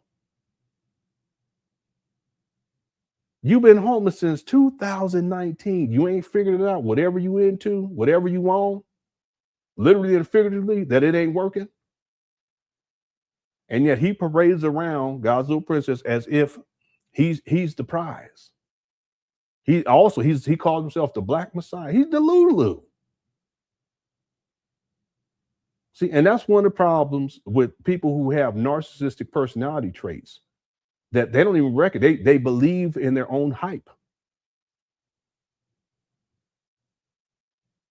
And they live in a fantasy land. And that's Umar. Okay. But real talk, he used donation money to rent vehicles. That's expensive. It's expensive to rent cars. And he's been doing it it's been close to a decade at least. Based on my research, I only could find one vehicle in Umar's name. See, in real talk, it's possible that he had vehicles that was women's vehicles. I wouldn't be surprised by that either. Because that one lady, that's what she was saying. Because he's one of them type. You know, he don't have no job. He don't got no vehicle, but he get a woman that got one. He just use her car. Anyway. Thanks, guys, little princess. And be driving around like it's his. Eric from tech support sent in 550 jewels, says, stay hydrated. Thank you so much. I appreciate that. Thanks for the jewels, the gift. I appreciate it. Randy says, looking all sad, must need to visit. Stop. Stop it, you guys. Don't start, Randy. Don't even start. Thank you for the chat. One bulk at a time. One bulk at a time. He child support in bulk, not shop. Yeah, I know. Yeah. He pays child support in bulk, but he don't shop in bulk for some reason. Okay. Anyway, people always every time I play that video, I'm amazed. He says, I paid my child support in bulk. Man, I got real quick, Louis. I got to pull it up. Because, I mean, this goes to show you just how backwards this guy is. And then he's live streaming. He tells people like as if it's, it's a good thing, something to be proud of. Practice. Nor do many other races in the United States. Umar, you need to get your own place before you practice anything. He in his mama closet. Okay, let's go to 10-minute mark. Watch this. Listen to what Umar says about child support. Our feminine principles and turning us into more masculine, turning us into men. That's not good. And all the while, where's our children being raised? Raising themselves. Twitter, Instagram is raising the kids. Somebody on Facebook just posted, Sister Judy. They said child support destroyed the Black family. They're saying that child support. No, it didn't. See, the only reason why Umar's going to go with that is because he's a child support dodger. He's a deadbeat, and he don't pay child support on time. He let his children go without. That ain't got nothing to do with nothing. Like I said earlier, men, if you're going to get up there raw dogging and skeeting like that, and you ain't got a problem when you do that, and who would, right? Let's be real about it. Okay, we men. Okay, we ain't got a problem with that. Anytime we can get one off like that, we happy to do that. I mean, it's like the best thing in the world. Okay, so when you do that, You have to understand that there are going to be consequences, good or bad. And sometimes the consequences are all good, right? You don't get pregnant that time, but you got to get one off in that thing. And it ain't nothing like it. Hit the one, man, ain't nothing like it. God made it that way. Okay. On the other hand, if you go up in there raw dogging and with this one and that one and this and one and that one, there ain't no commitment and none of that, the likelihood is that somebody gonna get pregnant and it ain't gonna be you. So when they get pregnant, don't complain. Because you was the one up in there skeeting, right? That's logical and reasonable. But anytime someone says, well, now the child support is destroying the black. No, what destroyed the family was your stank ass was running through them streets and running through them coochies, and you didn't give a damn. So you create broken home here, broken home there, broken home there, broken home. That's Umar. But don't complain about it after the fact that you don't say that somehow child support is what's destroyed. No. If your ass would have committed in the first place before you got up in there raw dogging, then you would have a foundation in a relationship to actually build a family. And you wouldn't be complaining at that point. You'd be thankful. You'd be thankful for the kids, right? My youngest son has got to make sure, but he know what's up. Anyway, let's listen to what this goofy got to say up in here inside his mama closet, looking like he whistling. Support has eroded the trust between the black man and the black woman. That black men come into relationships afraid to reproduce with women. No. That's not what you did, Umar. You didn't even come into a relationship. You was out there raw dog rebelling. That's what you was doing. See, and remember, according to the story that you told, they wanted you to marry them, right? So even if we go with your lie, you was the one that didn't want to commit because you was skanking and skeezing. You're a male hoe. So don't try to spin a narrative now. Well, the black, the trust. No, it ain't got nothing to do with that. The premise should be, I want to build a loving relationship with a woman. That should be the premise. Assuming that you're heterosexual or that you're bisexual, okay? Because we're in 2026. Let's be real about it. That should be the premise. And then everything should be built upon that foundation. But Umar, that was never your premise. That was never your foundation. Your premise, you didn't even have a foundation because you were a hoe. Your premise was that you want the skeet and whatever you can get into. Still to this day, right? You chasing after these youngins. We covered that last week. See, it doesn't stand to reason. Okay, let's go. Because if the relationship doesn't work out, they can become economically castrated. They don't want the white man in their business, and I don't want the white man in my business. I miss the child support. Well, here's the thing. If you're going to get up in there raw dog and have a baby, and you don't want to marry them, as you said, and there was no real long-standing loving relationship, well, when you get them pregnant, just put the money down on the baby consistently. That's all that is. See, you're not going to be in child support if you do that in the first place. So I hear people say, well, she got me in child support. Okay, well, why does she have you in child support? The baby born and then right away she have you in child support? No.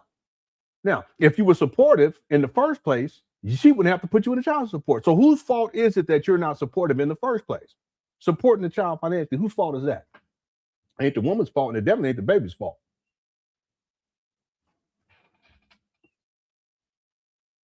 Support payment last month. I did, and this is just me personally. I pay my child support in bulks. So this guy, wow. And he lying too, because he don't pay. His child support docket is extensive. He don't pay on time. That's why I can pull it up and show you guys right now for the 3 baby mamas. I have the receipts. That most of the time they're trying to find employment so they can do a wage attachment, a wage garnishment for child support. But they can't find any because Umar ain't got no job. That's how he wanted that way. And there's men who think like that. No, I'll just do something on the side or under the table. Well, for Umar, what's on the side and under the table is what? FDMG. Donations, gifts. See how he set this shit up? And then what he does is he gets the nonprofit status so that he doesn't have to pay taxes on the money that he raises for FDMG, but most of the money he spent on himself over the years. I've already proven that. There's over $1 million missing. It could be closer to $2 million by now. Think about it. So what he tells the IRS is what?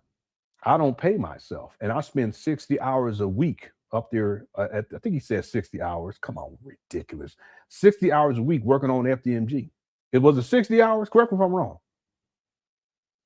But he tells the IRS, I don't pay myself. So because he doesn't pay himself through this nonprofit, it's not, the money's not, none of the money is subject to taxation. And therefore, the child support system, they can't identify his income. Most of the time, they're trying to find out where Umar's getting money from. He's raised millions of dollars, spent most of the money on himself.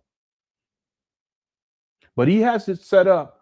His side hustle under the table is actually FDMG. And that's why he don't want to work a job, because he knows right away child support is coming for him. And then he gets up on here talking about all this woes be, and then he says he pays child support in bulk, as if it's something that's honorable. You shouldn't be in the child support system in the first place. Real talk. I'm talking about financially. Okay, custody is another issue. Financially, you shouldn't even be there.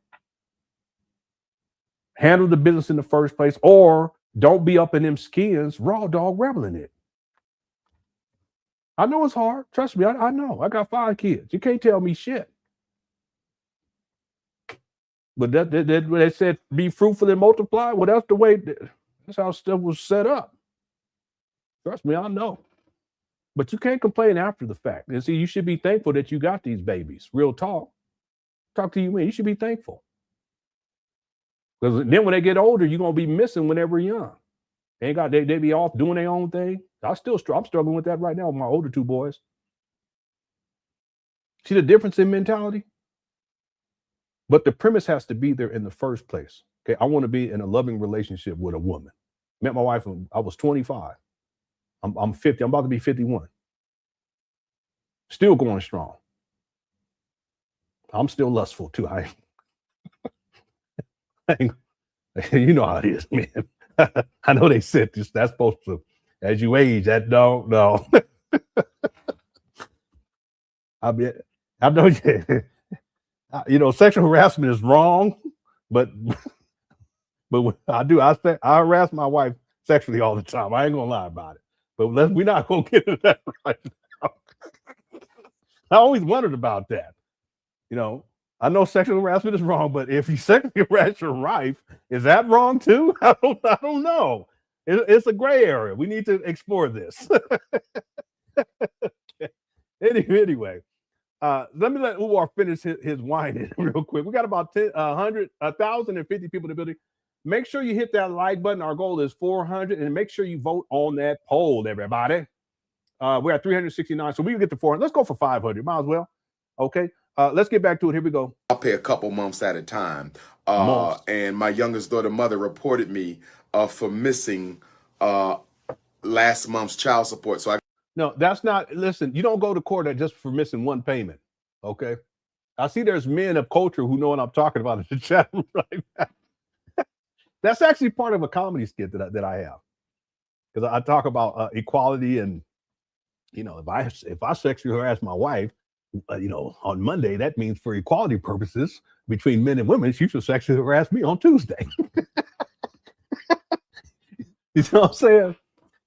If I beg on Wednesday, she should beg on Thursday. We got to keep it even, okay? Because it's about equality between men and women. Okay, let's go. Got to go before the judge, okay? And I should not have to go before the judge. I pay my child support. I've been paying it. My oldest daughter, 19, I've been paying her child support since she was 3 months old. My youngest 3 months daughter is 10. And I'm just giving y'all this self-disclosure to add context. I should not have to go down there. Dr. Umar ain't got no business going to family court. See, he feel what, because you're special? No, what you should do is support your children financially in the first place so that the baby mamas don't have to put you on child support while you're living inside your mama closet in that funky chair while collecting millions of dollars for a school that don't exist, spending most of the money on yourself, you big goofy. His sense of entitlement is off the chain. That's off the chain. That's part of narcissism. On Monday, I think I got to go down there to meet with this judge. Now, what I'm going to do is I'm going to pay the missed payment. So when I get down there, I'm going to tell you what's going to happen. I'm going to one payment, they're going to call you now. Cut it out. Pay the missed payment when I get down there, right? And I'm going to go before the judge, and I'm going to tell the judge I missed the payment because I pay in bulk, right? and that's going to be the end of it. That don't even make sense. You pay in bulk, that's why you missed the payment. See, what he's really saying is that he lets it accumulate for months. He let the baby go without, and then he's finally called in to child support, and then he'll go in and pay it off the bulk of it, all of it. That's how trifling Umar is. But it's a waste of time, and I got to get harassed by the judge. I got to sit around in family court, taking pictures with all my supporters, embarrassing myself because I'm back down here in family court for, you know, my daughter's mother's need to try to inconvenience me when she knows she's going to get her money. So child support just pay it on time. That's all you got to do. Is often used by women. I'm not saying all women, Sister Judy, but child support is often used by women to get revenge on the. Oh, cut it out. Just support the children in the first place. James emailed me and said the video I was showing is when Umar was leaving for London. Oh, he was leaving for London when he was sitting inside of the Okay. Yeah, so okay. So maybe, I don't know. Well, he was mad though. I don't know what he would be mad about before he goes to London. So it wasn't on the way, him coming on the way back. Thank you, James. Yeah, James knows his stuff. I have that one. I have that one too. The one you just sent me to. I got that one. I got it lined up. We'll get to that one next. I forgot about that one. Where he arrives in London. Okay. Thanks, bro. Black man. So in my case, my youngest daughter's mother, she wanted to get married. I didn't think that was something we needed to do at that time. I would have considered. Yeah, I don't believe that either, because his youngest daughter came out and exposed him last year, and she alleged that Umar beat on her mama, and I believe it. So Umar says that about both of his baby mamas, that they wanted him to marry them. I don't believe that at all. Considered it. I think they realized that he was controlling, he was abusive, he was batshit crazy, and they made a mistake dealing with him in the first place, and they want to get as far away from this crazy lunatic as they possibly could. That's what I think. Had we just spent a little bit more time after the birth of my child trying. Okay, that's not. Listen, that's not how this works, Umar. If you're going to be living like that and spreading your seed around, you can't complain about it after the fact. You can't say, yeah, well, if we spent more time, well, how much more time you need? You should have spent time on the front end before you got up in there.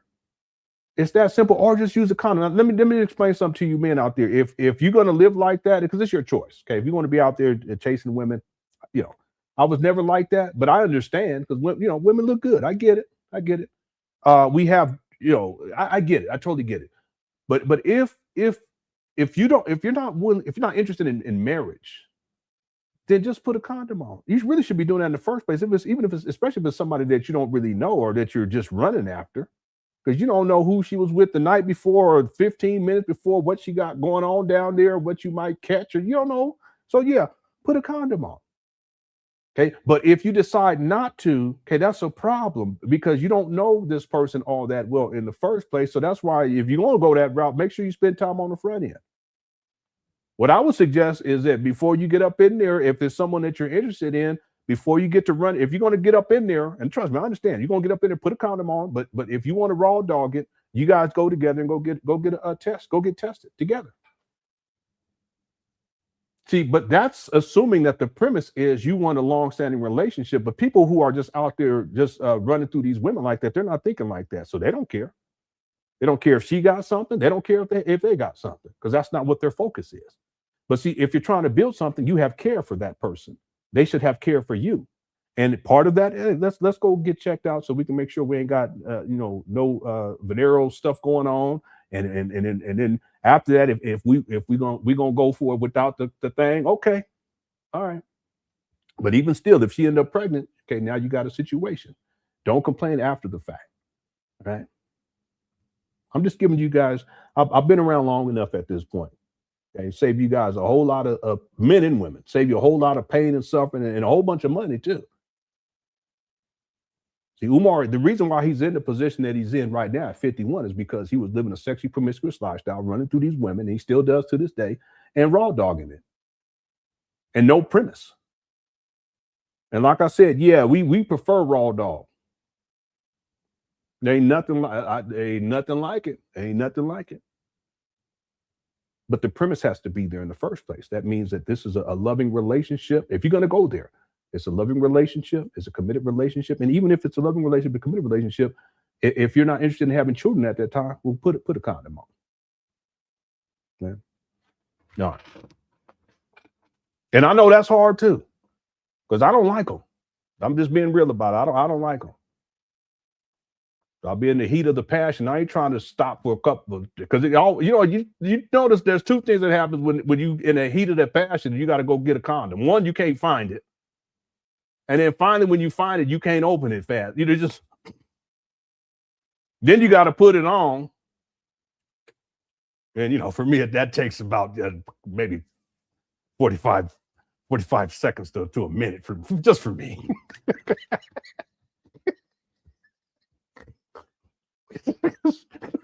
Because for me, I have to, it takes a while to cover the whole shaft. I'm just playing. Again, this is part of a very inappropriate comedy skit that I put together years ago. But now that I have my camera up here, I'm letting loose a little bit tonight. Okay. Anyway, we're not going to talk about that at least for another month. Okay, let's get back to it. But real talk, we don't want to. It just the mood. It just so I would prefer not to. But hey, anyway, where were we? We kind of got a little. We got a little. I think we got more than a little. Okay. Anyway, let's finish. We're done with that whole Umar whining about child support. Let me do these super chats. We'll get back to the main video. Cartier Supreme, that's a nice name. Cartier Supreme says, Lenon, I have always wondered during the Gracious But Not Content video, were people actually in attendance? Yeah, there were people there. In fact, I think that there were a lot of people there because that was in like a Sheraton or something like that. Because they had a whole introduction, and there's this woman that introduced him. I actually think there was a lot of people there. Let's go look that up real quick.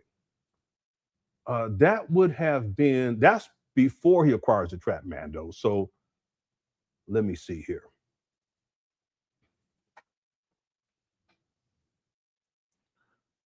Let's see, 2000. Let's go with, I think that was 2018. I could be wrong though. Oh wait, no, I know what it's called. It was called something Black Boys, I think. Let me see if it populates on that. Yeah, here it is. It's called Umar Johnson, War on Black Boys. There's part 1 and part 2. I don't remember if they showed the audience. Let's look real quick. Gonna be having more things coming up. This is not the okay, last. Let's look here right quick. And yeah. So yeah, so this was at a Ramada. So I actually think that there was a lot of people here, and the reason why is because I highly doubt that they would rent out a space at the Ramada without having a significant amount of people in attendance. But I don't think they actually showed the audience. Let's skip through and see. Yeah, this is that video. He was tripping in this video. I'm gracious, but I'm not content. I know y'all got more to give me than some. What did he say? $250,000. Yeah, I don't think they show the audience. Okay, that's part 1. Let me go pull up part 2. More and some more and some more until we hit the goal. I'm tired of getting texts on my cell phone. Got to make it cash. You need to put it in a piece of paper wrap. Yeah, he's still available. He was tripping. I was in communication with the president about when your son shouldn't even have to put up with him in the first place. Donation to my school. Rude. Oh, diabetes. That's why might get treated. Today's government created that.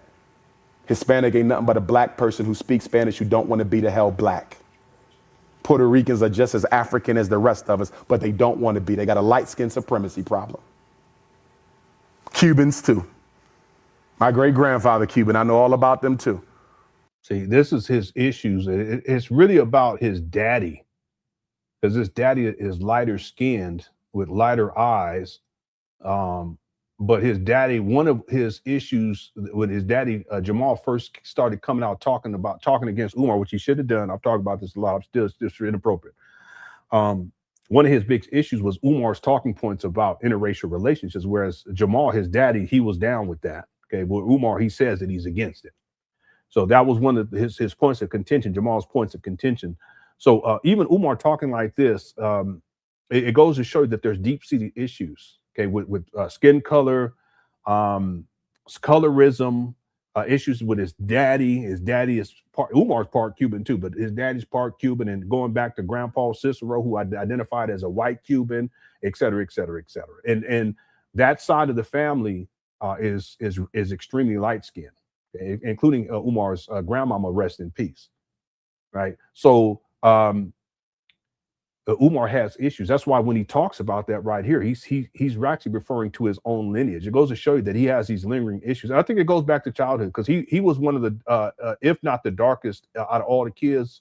Yeah, I think he was, because I have a picture of all of them. I think he was the darkest, and he has issues with that to this day. That's why he's always talking colorism talk. Don't want to be. They got a light skin supremacy problem. Cubans too. My great grandfather Cuban. I know all about them too. Don't want to be black. Yeah, so his great grandfather. I got to remember that. Sometimes I say his grandfather was his great grandfather. So y'all got it twice out here, because y'all got the white folk and then y'all got the brown folk who want to be like the white folk, and they earn their brownie points by stepping on your back. But yet you want to have a multicultural coalition. You're crazy as hell. Those people don't like you no more than white folks do. That's right. They just as racist. You ain't got nobody but yourself. Stop trying to line up with all these other people of color thinking they're going to help you. They can't stand you. They came to America to replace you. Replace you.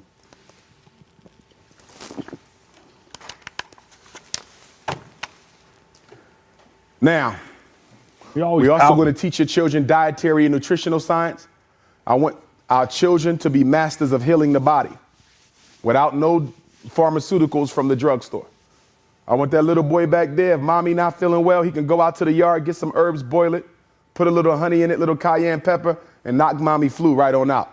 I want them to be able to heal diabetes. 10 years old, and they know how to heal diabetes. That's what I want in my school.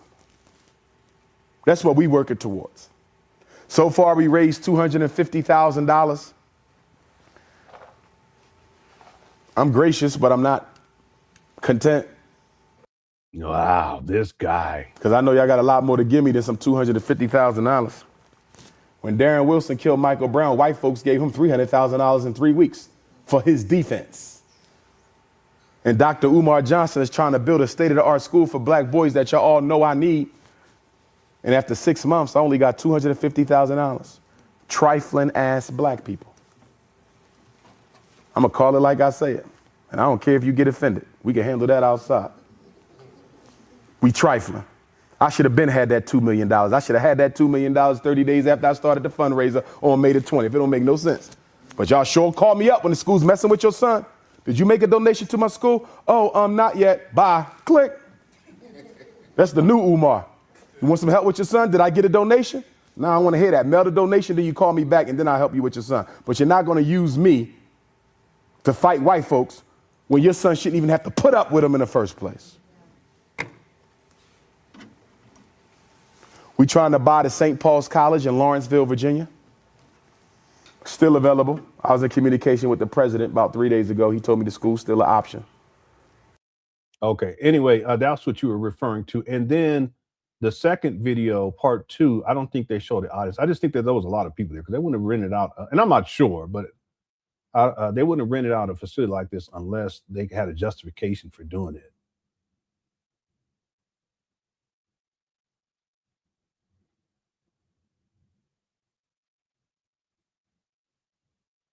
Yeah, they don't show the audio. Let me see. Let's see if they clap at the end. And forever be obligated to help us in the physical realm until we get back to the heaven. Remember, all of us are an ancestor reincarnated. In African culture, everybody here been here before. Reincarnation is not East Indian, it is African. It comes from us. Meditation is not East Indian, it is African. It comes from us. And speaking of meditation, we need to do a little bit more of that, because we get bombarded with so much propaganda. Yeah, see how he has his rag? Negative information. You got to detox your brain. Meditation is the detox. to get quiet, stop thinking, and listen, and let Yeah, the yeah, universe, that's what I was, yeah, that's what I let was the just saying. universe reconfigure your mind. Yeah, so that we can't hear any clapping, like some significant clapping, to kind of figure out how many people were there. You want. America no longer needs the black. About the white reporter, leave the door open. You know how they do. Play that old innocent white woman role. And I didn't know what else to do, so I called the principal. I was really afraid for my life. And you like, all I did was stand up and express myself. And now you are forbidden to ever go to the school again. You can't pick up a report card. Yeah, he is making up stuff. Yeah, I don't know. It may not have been that many people because it didn't seem like there was a lot of people laughing. Yeah. Okay. I was looking at the family picture too. I've never shown. I won't show it. And in this picture, there's 1, 2, 3, 4, 5, 6, 7, 8, 9, 10, 11, 12. There's 12 kids, but I think one of these people. I don't think that this is. It's supposed to be 11, if memory serves me correctly. So Umar's mother had one before Umar, and then Umar, and then 3 others. No, wait a minute. Like that's, yes. Okay, let me go to Jamal. So Jamal has one when he said when he was in middle school, he has one in middle school. And then this is outside of, so 1 and then 5. That's 6. Yeah, 5 with Umar's mother, that's 6. And then 3. That gets him to 9. Because he says that. So that's 9. And then there's 2 more. The 2 more would be Umar's mother had one prior to Jamal and had another one outside of Jamal. So altogether it should be 11, but this is 12. So I think 1, 2, 3, 4, 5, 6, 7, 8, 9, 10, 11, 12. I think it's the woman here with the glasses. That's because she looks older. She looks like she could be an auntie. But if you look at this picture, and I'm not going to show it to you, Umar, he's the darkest child on here. I think he has colorism issues. His daddy is lighter skinned too, but all the rest of these kids are lighter than Umar. So to this day, he has these issues with colorism. It's unfortunate, but it is what it is. Okay.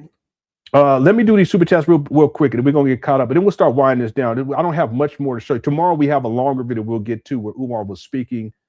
I don't know where he was, but it was maybe I think it's the Boston video, and I already ran it through Premiere Pro because the audio quality was really low and really bad too. I kind of touched it up a little bit.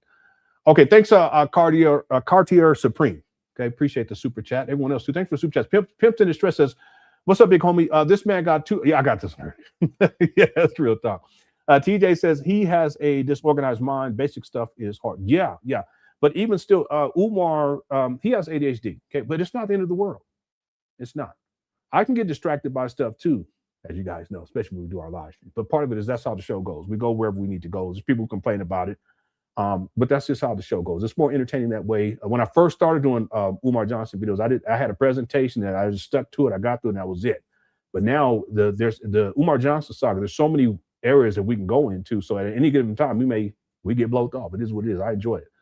But what I tend to do is in life, I just have a list of things that I want to get done for the day. And there may be stuff I need to get done tomorrow, but mainly I stick with for that day. And I have an idea what I got to get done tomorrow. And I go step by step by step. Umar, he doesn't have that. So, and I'm not saying that my mind is disorganized. That's not what I'm saying, because I'm actually a very tidy person, probably to the extreme, I would say. But Umar is clearly he has some mental health issues, and he doesn't know how to organize. But the thing is that he can develop coping mechanisms to deal with that. He can get life skills, right? But he hasn't done that, and then part of the problem is a narcissism. He thinks that he's God's gift, and he doesn't think that there's anything wrong. But like I said, if your life situation is not where it needs to be, and it keeps being that way, well, at a certain point you have to look at yourself and say, okay, well, do I need to change? Umar hasn't done that. Okay? And that's why basic stuff that we do as adults, he don't do, including paying bills. He don't pay bills on time. Basic bills that need to be paid. One quick example: Umar's living off of his mama, okay, in 2026, and has been now since at least 2020. Okay, he gets evicted at the end of 2019. He's living out in and out of hotels and motel rooms for a few months on donation money, and then he finally moves in with his mama. But the thing is that it goes to show you that Umar, as the so-called primary caretaker, there's a point in this saga where he doesn't take care of the basic paperwork to reapply, to get it reinstitutionalized, if that makes sense. Okay, reinstated, it's not even reinstated because it wasn't. There's a term, you re-up. Okay, and he didn't even do that. It's a matter of filing paperwork to the point where she was going to get evicted out of the Section 8 housing. So what does that tell you? He doesn't handle basic stuff, not even for his own mama, that he should take care of in the first place as a primary caretaker. So it's a huge problem because the idea of him opening up a school, there's no way, because he can't handle basic tasks when it comes to adulthood. It's called adulting, right? That's what my wife calls it. We do that with our kids. Thank you, TJ. We said, okay, this is adulting time. Thanks, TJ. What's up, Rated R from Robin says, academic or not, you should know how to shop and keep a clean residence in a workplace space. Yeah, that was just Umar making an excuse. He always has an excuse. In this case, he's too good because he's an academic, which he's not. Umar's not an academic. Just because you spent 20 years in the world of academia pursuing different degrees, and then you get out and you've been unemployed now for about 15 years, with the exception of I keep forgetting the year, where he worked as a principal for about 3 months. Just because you go through that process doesn't mean that you're an academic. He's not peer reviewed. He's not in any academic journals or you guys know what I'm talking about. None of that.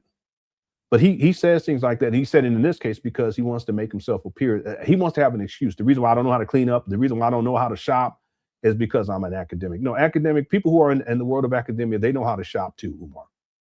He's so sedity, or at least he pretends to be. Okay?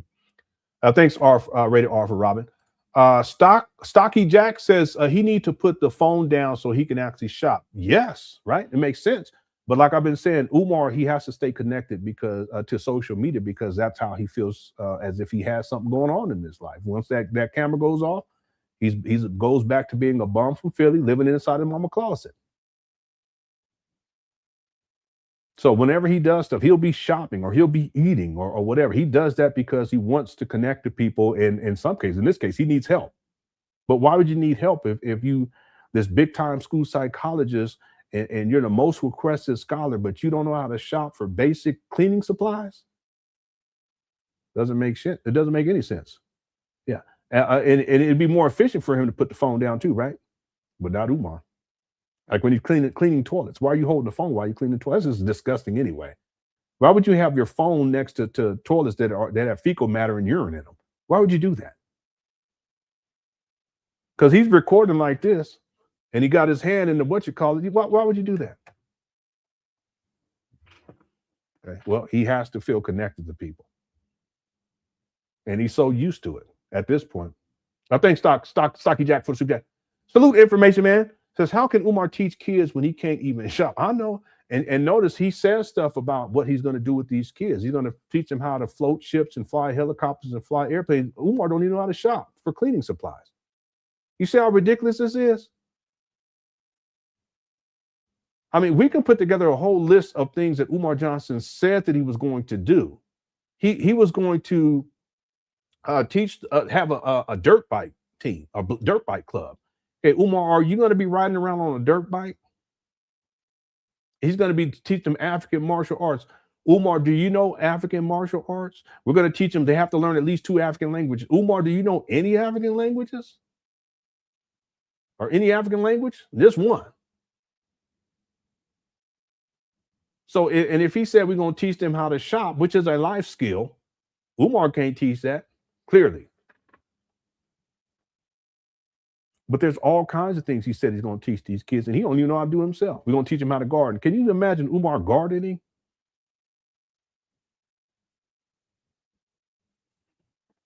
Salute, sir. Thank you, information man, for the super chat.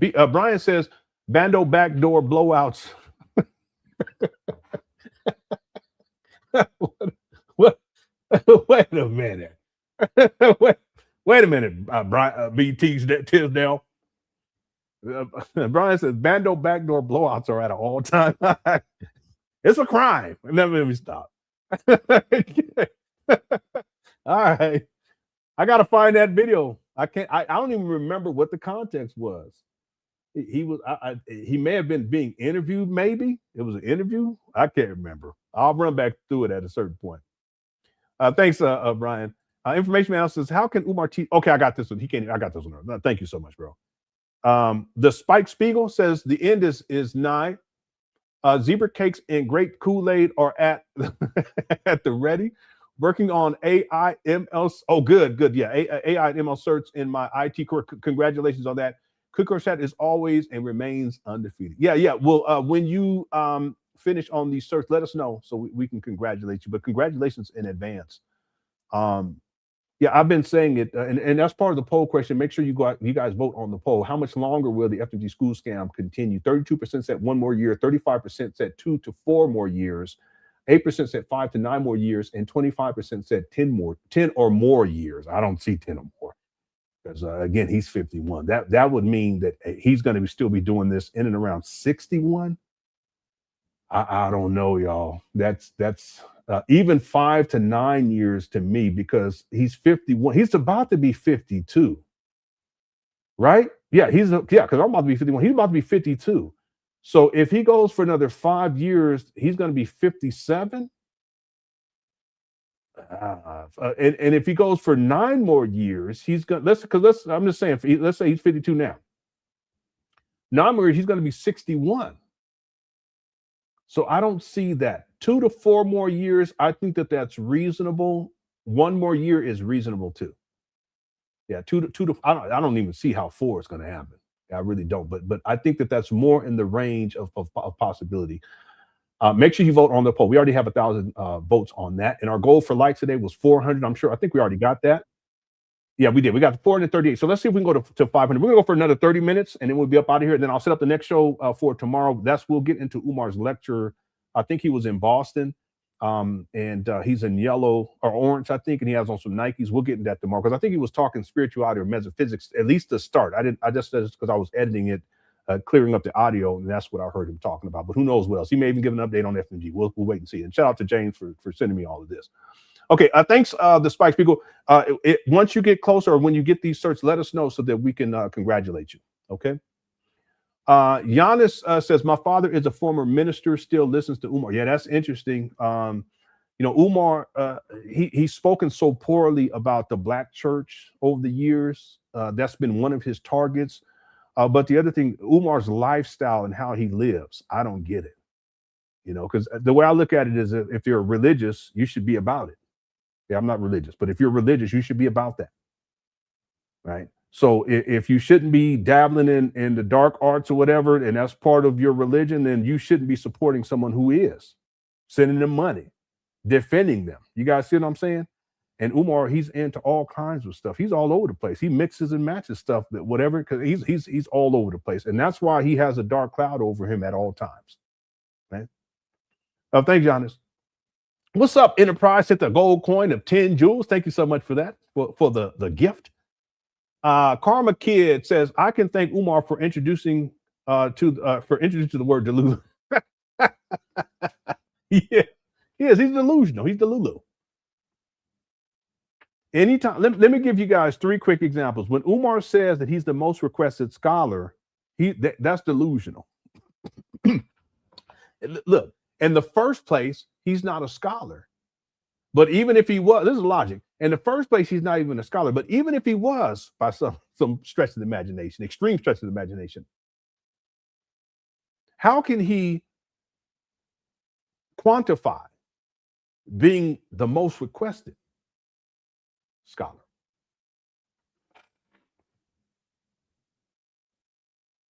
See, he would have to know all other scholars' schedule to see how often they're requested for stuff, and then assume that he is a scholar, then cross-reference and compare to see who is more requested than any.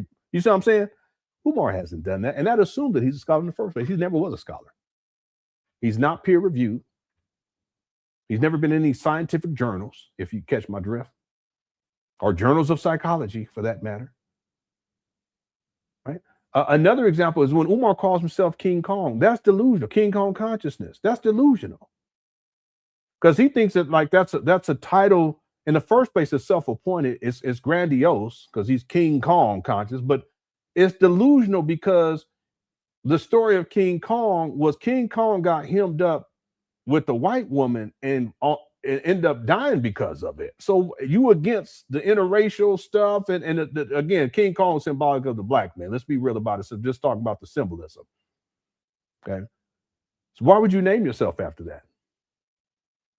So and so King Kong was a bunny hopper. So your King Kong consciousness, you're a bunny hopping in your conscious. Even though you're against that, and it's black queens forever, snow bunnies never. See, he's delusional.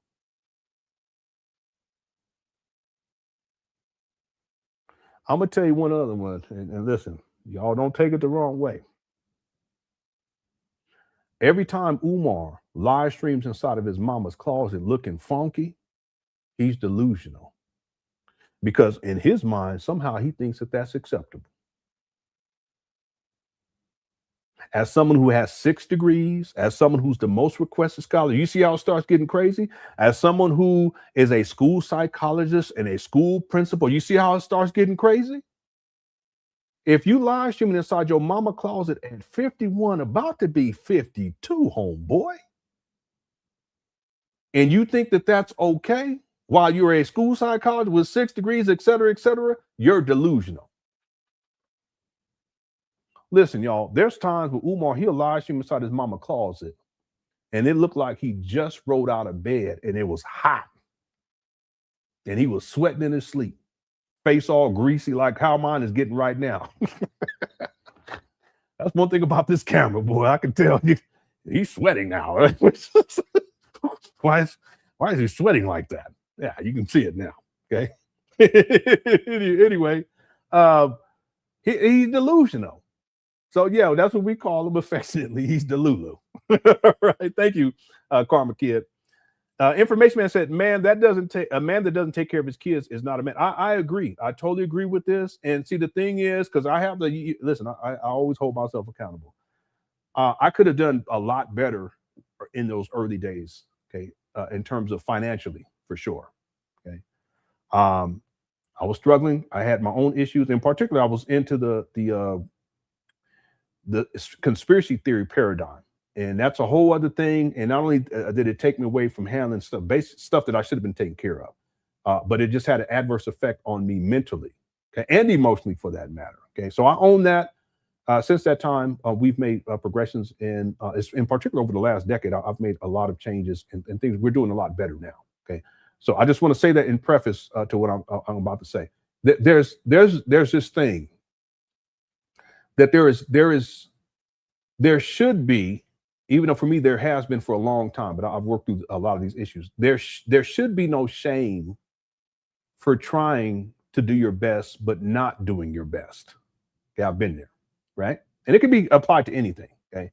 Even in relationships or, in your career or whatever the case may be. As long as you try and you under the circumstances, you do the best that you know how at that time. And the best that I knew how back in the day is much different than the best that I know how today. You guys see my point? Okay, let's have some grace for ourselves and have some forgiveness for ourselves. Something I've had to deal with and work through significantly especially over the last couple of years. The thing, Information Man, is that Umar didn't even try. And Umar still does not try. So, men, it's okay. We fall short. We make mistakes. Sometimes we make decisions that in retrospect, we recognize that were the wrong decisions. But what we do is we hold ourselves accountable. We own up to it and we keep it pushing. We learn the lessons and we keep it pushing. But see, the difference is that Umar, he didn't even try to be a father to his children. And he still doesn't try to be a father to his children. You see what I'm saying? So why would people support someone who doesn't even try to take care of his children?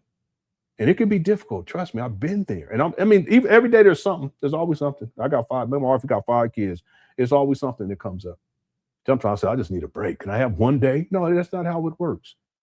But Umar doesn't even try, and he still don't try to this day. And that's a huge difference. It goes to show you a lack of character.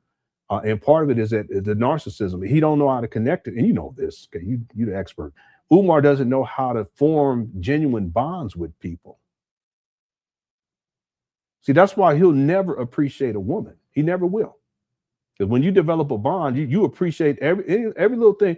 And I can give you guys all kinds of examples. My wife, she likes to talk, and there's times I'm like, oh, but then I'll say to myself, yeah, but if she wasn't doing that, boy, I would be sitting around here looking, so be appreciative of that. I don't really like to talk. I like to I'm chill, but I get on here, I'll run my mouth. But under normal circumstances, I like to lay back, sit back and I'll listen, but I'm not much of a talker, but the thing is that when you have appreciation for a woman, everything that she brings to the table, you're appreciative of it because you recognize that if she wasn't there, it wouldn't be there. And if it wasn't there, your life is diminished as a consequence. And that's not what we want. And it goes both ways. We're supposed to be here to enrich each other's lives, but there has to be a genuine connection in order to do that. You know this. Okay, I'm just saying. Umar doesn't know how to make those genuine connections. He's non-committal and he doesn't care. Just like he don't care about his own kids. Same thing. He don't care about no women, no woman. He don't care about no kids, including his own. Okay. And I'm gonna tell y'all something. If you really care about a woman, and you want to be with one, you're going to do whatever you can to make that happen.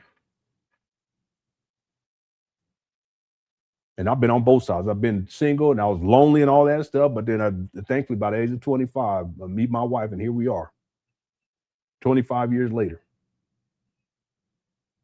If you want to make it happen as a man, you're going to make it happen. But you have to have you genuinely want to make it happen. You also have to have appreciation for women in the first place. Umar don't have appreciation.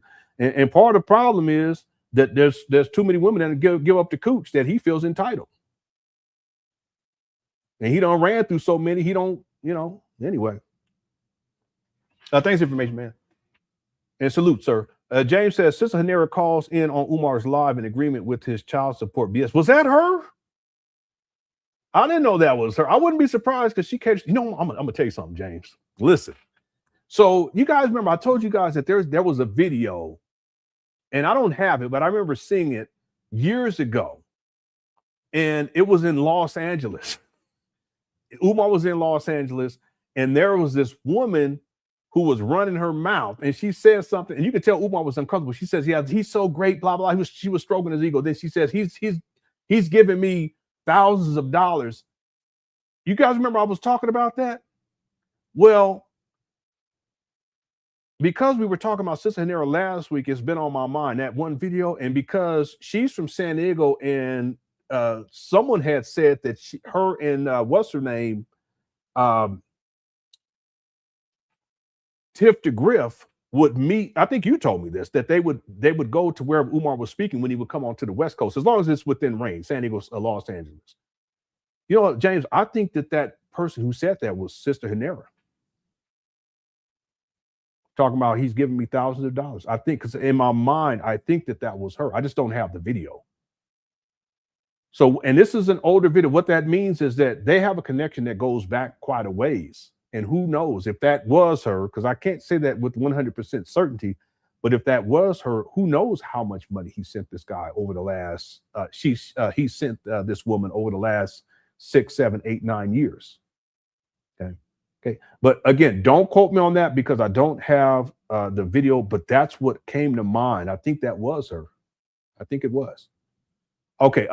Thanks, James. Yeah, I didn't know that she called in. Yeah. It's such a huge mess. And not one black child has been educated. Okay. Thanks, James. Carlos says, I just joined and all I hear is raw dog. I'm sorry. So he just joined. This is earlier. I was going off. I just joined and all I hear is raw dogging and this and skeeting that. He was like, did I tune into the wrong show today? I don't know. Yeah, thanks, Carlos, for the super chat. Thank you as well, James, for the super chat information, man, as well. D says Raw makes him feel like Marcus. Stop. What are you talking about? Man, thanks, D1957. TJ says, Lenon, you wild out. I know, I was going, I went a little too far a couple of times, but I want you guys to have a good time. Okay? I want people to enjoy it and laugh. That's the big thing. I want to spread the joy at my expense. Okay. Thank you, TJ. What's up? Also, I ain't seen you in a minute. Said, Lenon, is your webpage hacked or is it possible to use it? Was trying to make it. Oh, just email me. Just email me. I haven't even looked at my website. You know, it's defunct. I don't even really use it. I'll have to look into it. I'll look into it at the end of the show. And if there's a problem, I'll fix it. It's defunct. I probably should update it, but I haven't had time. Thank you, Absa. Yeah, just email me. You can do it right now, okay? And I'll respond back to you. And so I hope you're doing all right, bro. Okay, salute. Information Man says all he has to his name is hidden colors. Yeah, I think we would all agree that Umar, in terms of being featured, his books they don't count because there's no source material. It's basically his opinion. Okay, people shouldn't even be looking into that stuff. But if we thought about Umar in his heyday and at the apex of any given production, I would think that it would be Hidden Colors. He's been in other stuff too. He has. I have those. I downloaded them yesterday. Yeah, because we talked about I looked up films that Umar has been in. There was actually two, but there was one in particular that I did. It was a series, but so altogether there's three. But there was one I pulled up and I actually found something. Let me show you guys.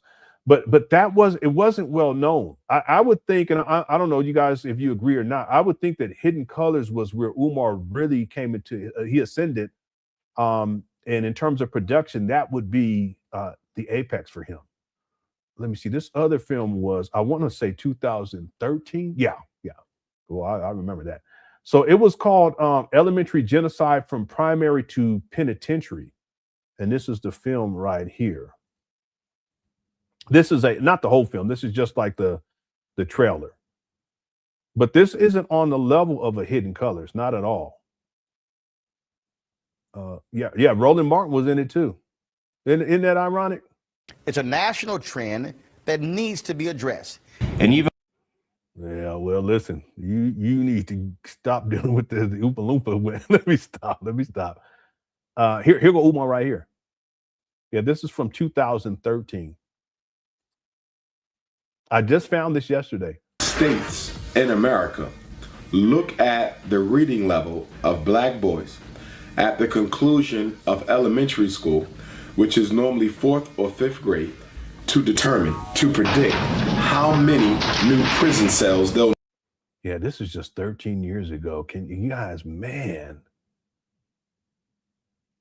It's like I said, he's falling off. So, I mean, it's significant. I mean, even then, he's dressed the part, he even try to act like he's some professional, but just look at him. He ain't, well, he was sniffing it at this time, but not that much. He still look crazy. But at least he dressed the part, you know? Black men are being publicly traded on Wall Street the same way you trade sugar, leather, gold, diamonds. Just like in slavery, black men are the raw resource of America. The goal is to get. Yeah, so this is from 2013, but this isn't what's his name was in it too. This before he got his teeth fixed. Their hatred of black people is greater than their love for money. I think that if they could make money without destroying black people, they would probably try to do that. But the fact is that prisons. Yeah, so most of you guys haven't seen this or even heard of it. So that's what I'm saying. I don't put this on the same level of a Hidden Colors. Yeah, it's called Elementary Genocide from Primary to Penitentiary from 2013. So yeah, I'll agree. I agree with you on Information Man. I think what he has to, and it's not even his project, but Hidden Colors is probably the thing that people will remember him for more than anything else, besides scamming. Okay, because you can't say that they're going to remember him for any of these books. They're not going to be able to say they're going to remember him for block parties, and they definitely can't say they're going to remember him for opening up a school. So yeah, I think it would be Hidden. I agree. I think it would be Hidden Colors. Yeah. Thanks, Information Man. Power Player Magazine sits in 10 Jules says hiding. Thank you so much. I appreciate it. Also 2 Jules and said Silver Star. Thank you so much, Power Player Magazine. And then James said Sister Hanera is before the next caller.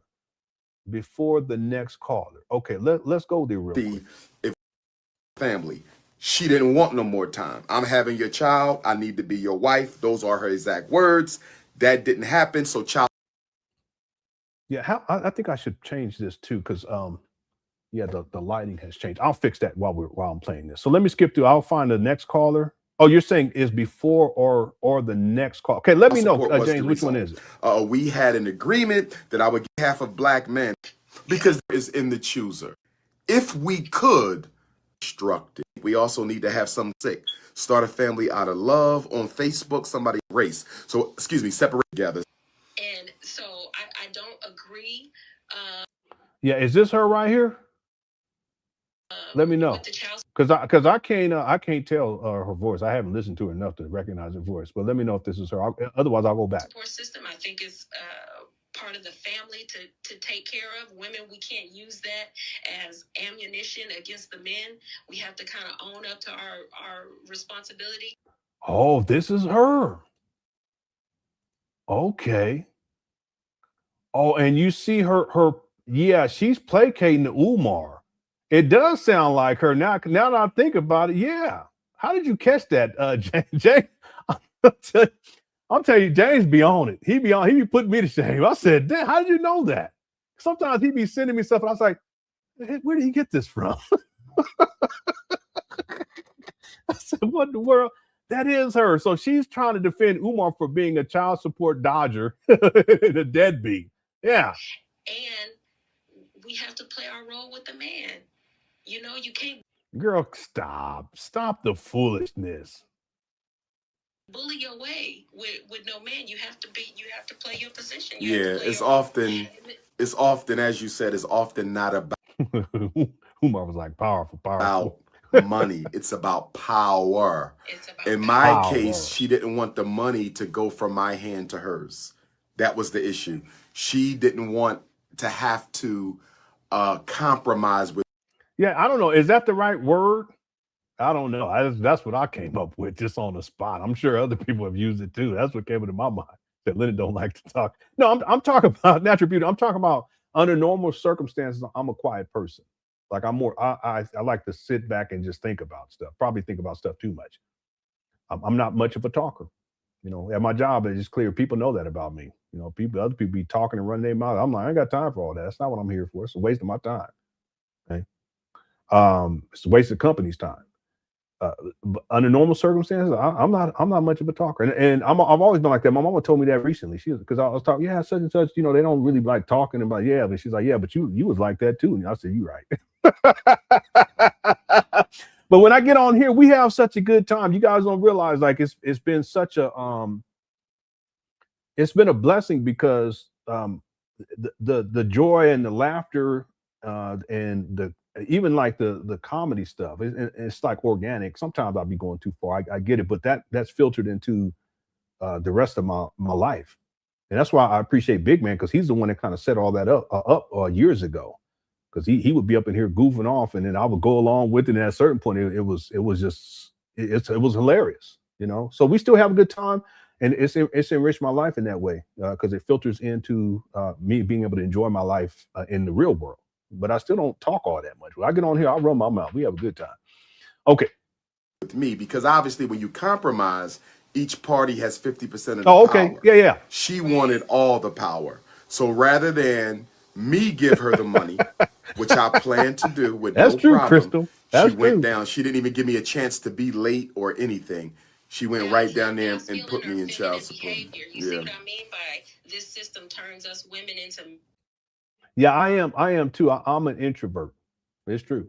When I did my degree in cybersecurity, one of the classes, I don't know why they had us take this class, but it was trying to figure out what type of personality type you were, and then what your study style was. Are you someone who waits the last minute? Do you cram? Are you someone that studies over time, or are you someone who studies in the beginning, takes a break, and they had a whole thing that you go through, like, and it's like a ranking system.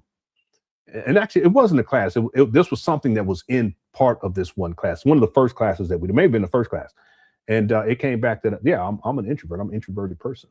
I like to think, and I like to just like to be in my thoughts. But that's a problem though too sometimes, because I get in here, and if I get spinning and spiraling and thinking negative and stuff, it can get out of control. Okay, but I've done a lot better in my later years at managing that too. Okay. Anyway, There are people who are very social. You know, my wife, she's very social. You know, my second daughter is very social. My youngest son is very social. My oldest son and my oldest daughter aren't as social. And then my second son is kind of like in the middle. Sometimes he's very social. Other times he just want to be by himself, you know. KSJP says, it's my birthday. I'm 25. Happy birthday to KSJP 01. Let's sing happy birthday. Happy birthday to you. Cha, cha, cha. Happy birthday to you. Cha, cha, cha. Happy birthday, KSJP01. Happy birthday to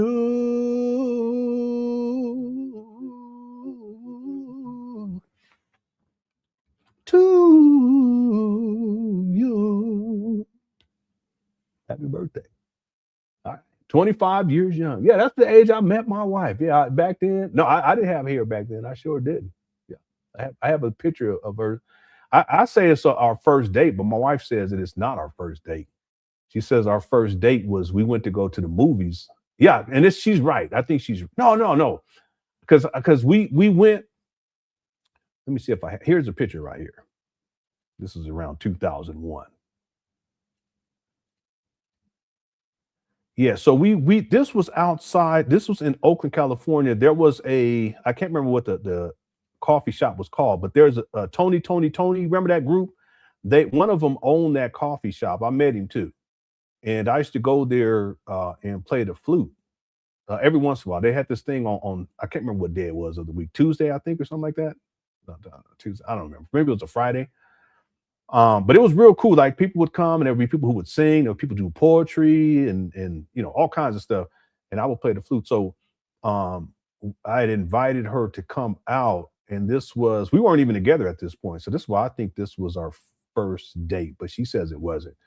But she came out and we met there. I don't think I picked her up. Did I pick her up? I can't remember. She will remember. I can't remember. My memory don't work like that. But we went together, and I thought that this was our first date. But she told me, and I had a friend there that I knew because I had gone there before, and she saw us together and she had a camera and she said, let me take a picture of you guys. And she took the picture. And here we are 25 years later and still going strong. But my wife says our first date was, we went to the movies, but I don't think so because I think we went here. We weren't together because we weren't together at that movie thing either. But we went to go see Crouching Tiger, Hidden Dragon. And then she fell asleep. I remember she fell asleep on my shoulder. And that's when I was like, yeah, you know, because for her to trust me like that, it was still early on. I was like, yeah, she's always a nice person and, you know, real pretty too. So that's a plus, but really a really nice person, even to this day. I was blessed. I was so blessed. You know, I'm so grateful. I'm gonna talk to her and see, because she says that our first date when we went to the movies. I can't see myself going to the movies for a first date. You know what I'm saying? You know, let's go something public where it's like out, and in this case it was a coffee shop. But she'll remember more than me. But thankfully, my friend, it was a woman, I can't remember her name, it was such a long time ago. She had a camera. She said, let me take a picture, because she thought we were already together. And she took that picture, and we still have it to this day. Yeah, my wife had just cut her hair off, or she had cut her hair off recently. And before that, she had dreads because she grew up Rasta with her mama, rest in peace, and her auntie. Okay, the memories. But I was 25 back then. Yep. Okay, happy birthday again, KS. Real Phoenix sent in 10 jewels. Thank you so much. Says hiding. Okay. And the Enterprise says his Tardians know damn well his tails be lies, but they want him to win so bad they throw logic out the window. Child support doesn't operate that way. Yeah, Umar's been lying about child support for decades now, and he's given a lot of misinformation talking about child support. But part of the issue with Umar is that he's always had a problem with paying child support. He had a problem even prior to being put on child support. I'm talking about supporting his children. You guys remember the video we just found? I think it's the what year was that? It's the second oldest video that I've come across. And shout out to the person who sent me a clip. And then I did further research and found the full version. But remember, he was acting as if he was a judge. Okay, all of that is Umar, is part of Umar projecting. I can't remember what year that was, though. Was it 2009? Yeah, it was 2000. Because Francisca, she's the one that was able to verify this. So let me show you this enterprise. I know we played it before, but this was a stage show that Umar was in, and it's dealing with like baby mama drama and child. But again, a lot of his topics when he started speaking was about this baby mama drama and child support. But even if we go back to 2000, here it is right here, 2009. See, this is like art imitating life or life imitating art. Damn, it's taking them so long. I got time, man. I'll be up in here all day. It made no sense. Take care of my responsibilities.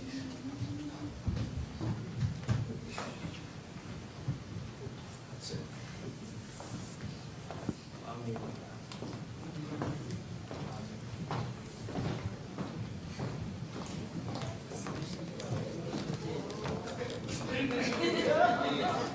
oh, hell no! Break it up! Break it up! Break it up, you two! Break it up! One more like that, and both of you are going to jail. You understand? It will be order in this court. Who are you? But you see Umar standing back there? You need to step off, bro. Nah, it ain't gonna be no fight. Nah, get off. You need to talk on, man. Keep it cool. The Honorable Umar Johnson presiding. Good morning, gentlemen. This don't make no damn sense. Good to see everybody. Mom, please have a seat. Dad, stay seated. Ma'am. Yes. Ass down.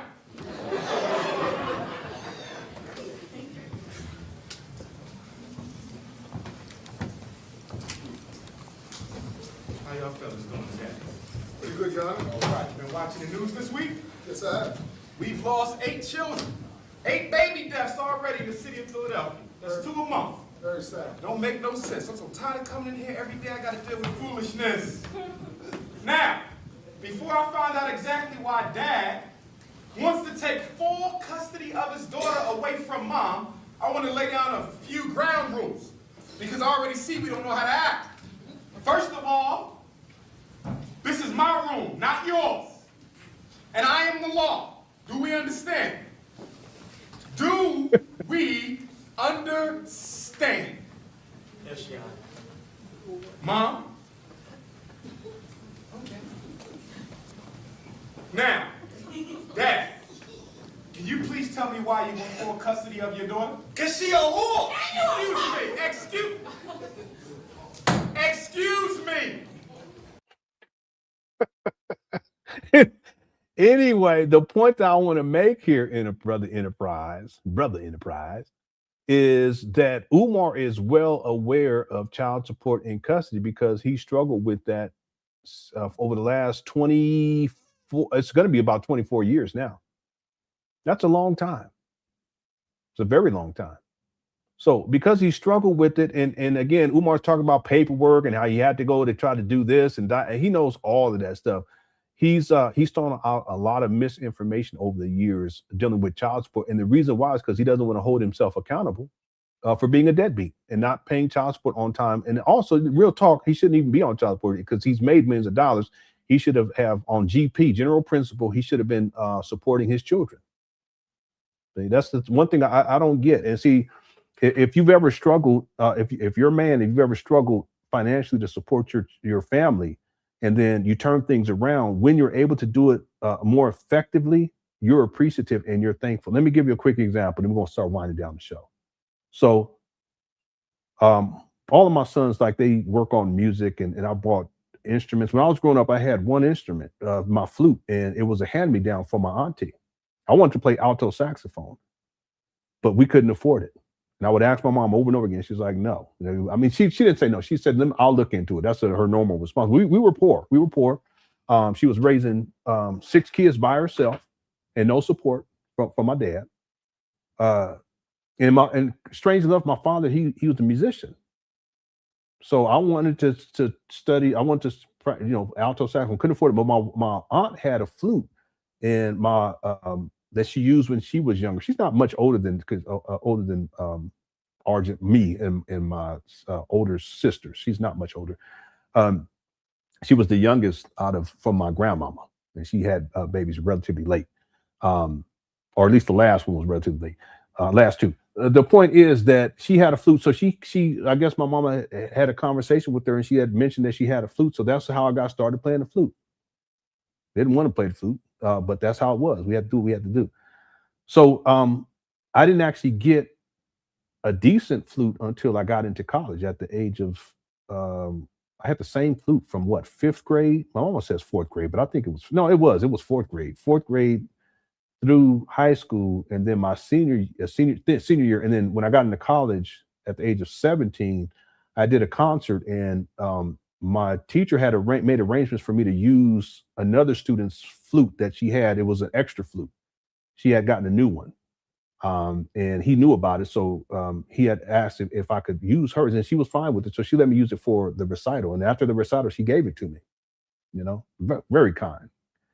That was the first time I had a decent flute. It wasn't a professional flute. I've never had a professional flute, but I was so thankful for that flute, because my other one, I'd had it since I was in the 4th grade. It was all broke down and everything.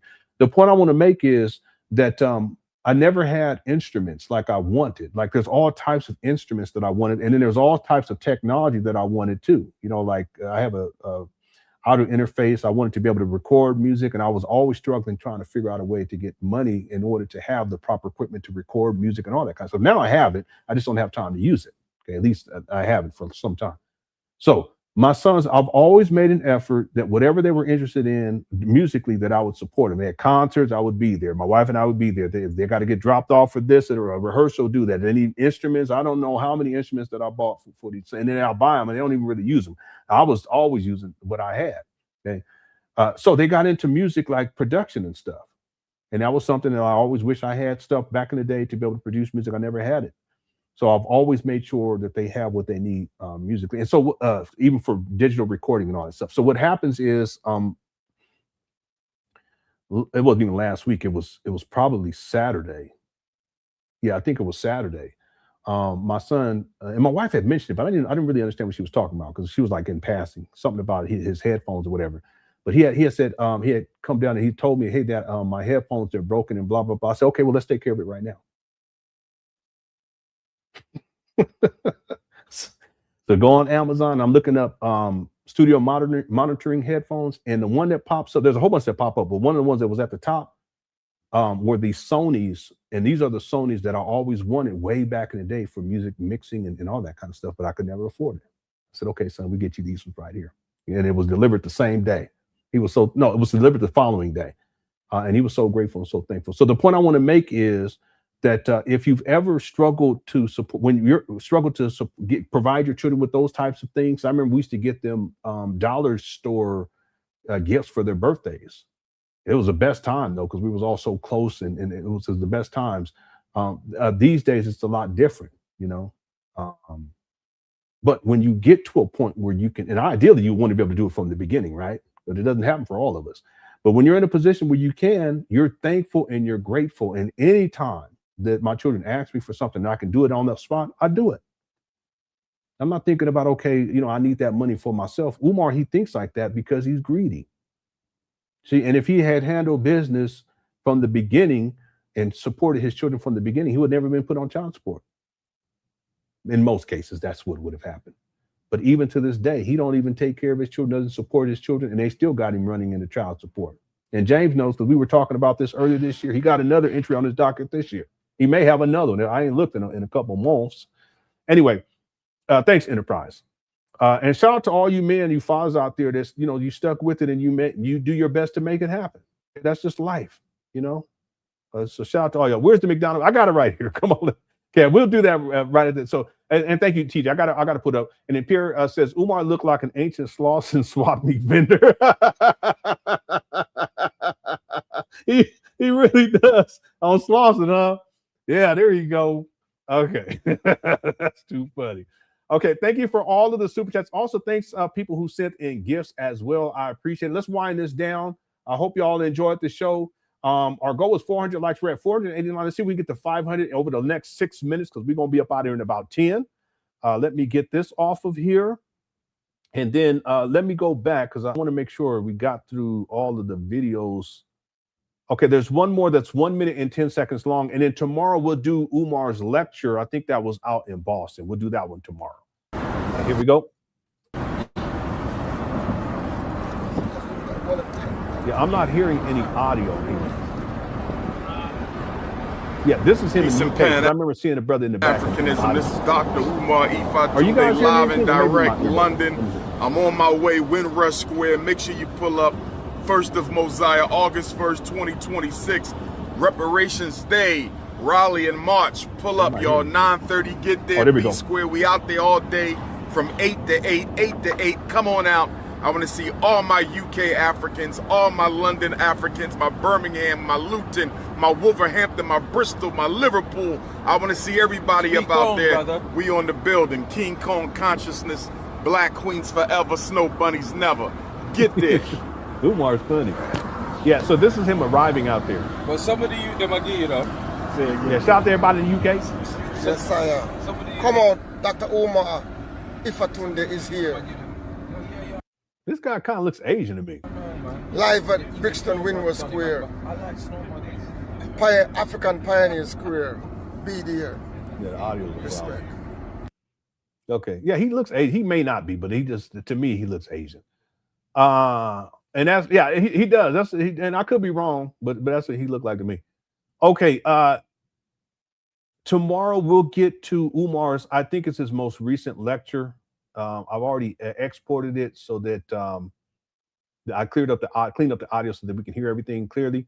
But there was a request yesterday, and this will take about 4 minutes. This is when Umar, he was going crazy with the pajama mama rant, and then he started going to Lulu, lying and stuff about going to McDonald's. It's a crazy story. Let's do this right quick, and then we're gonna be up out of here. Thank you for the gift too. That was from Miss Vernica. How's it going, Miss Vernica? Hope you're doing all right. Sent in 10 jewels. It's a gold coin. Thank you so much. Okay, here we go. Let's do this real quick. We'll be up out of here. Hit the Cash App, $ FDMG School. Yeah, you know this is a while ago because he ain't got Cash App anymore. Hit the Cash App, $ FDMG School. Hit the Cash App, $ FDMG School. I am in Capitol Heights, Maryland.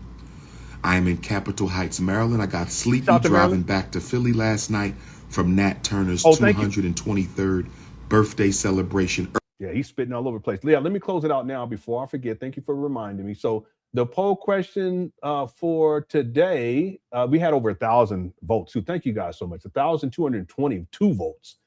How much longer will the FDMG school scam continue? 33% said 1 more year.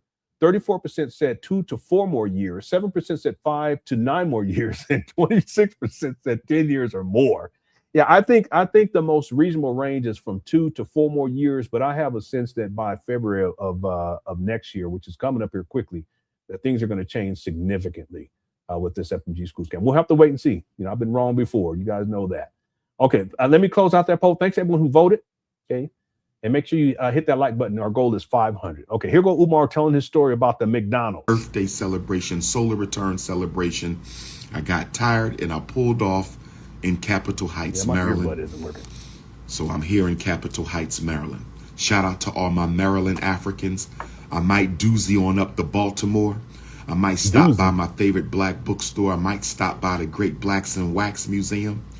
I might pull up in Washington, D.C.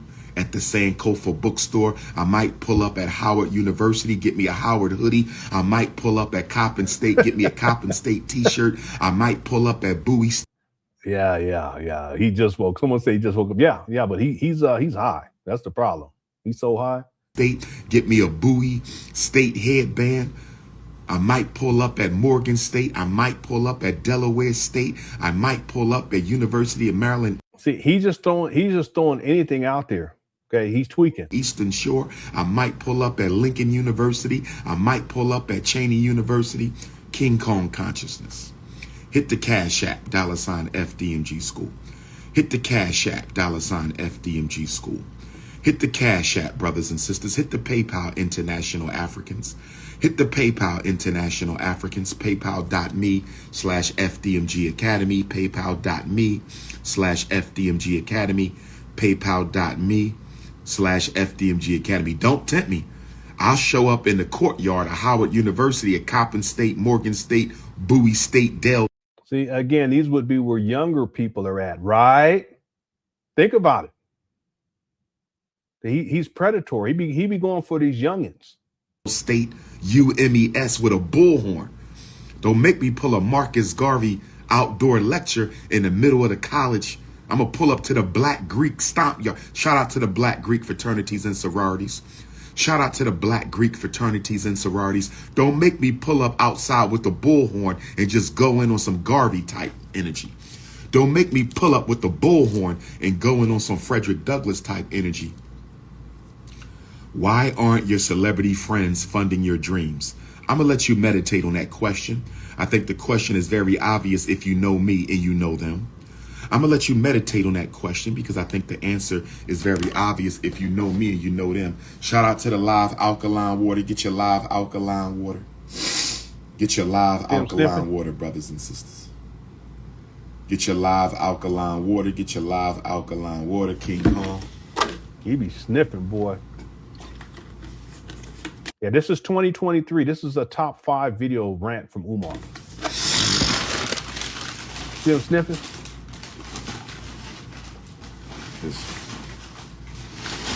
I pulled up at about 11:30 last night. I don't know how this got in my hotel room. I don't know how this got in my hotel room because I know I didn't stop at McDonald's. I don't know how this got in my hotel room because I know I didn't stop at McDonald's, brothers and sisters. I'm telling you, I have no recollection of stopping at McDonald's. I don't know how this got in my room. Somebody put this in my room last night.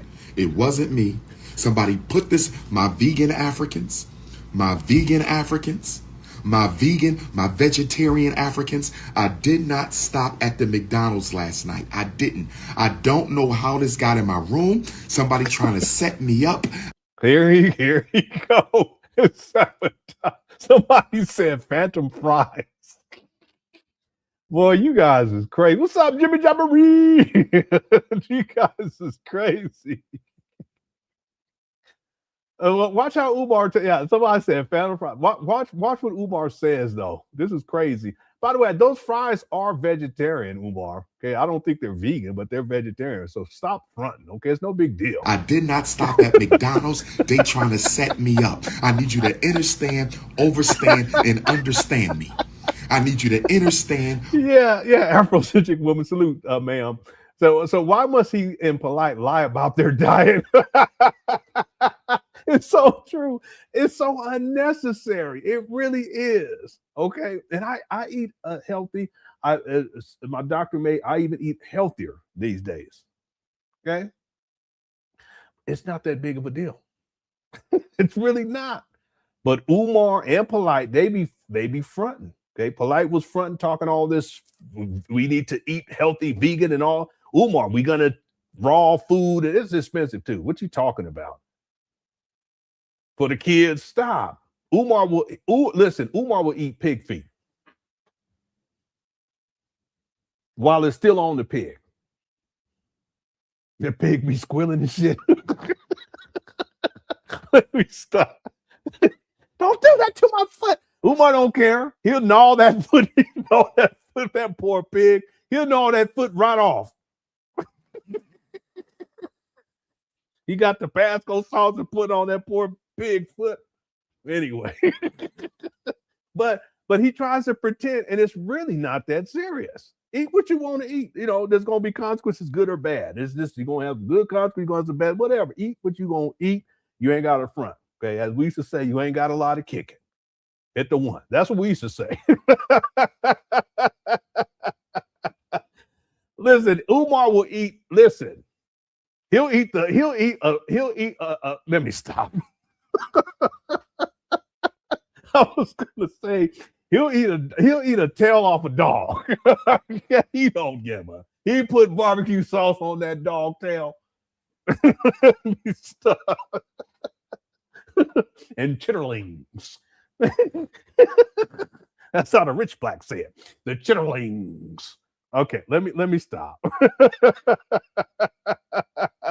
Let's go. Overstand and understand me. I did not stop at McDonald's. I didn't. I did not do that. I'm working on my diet.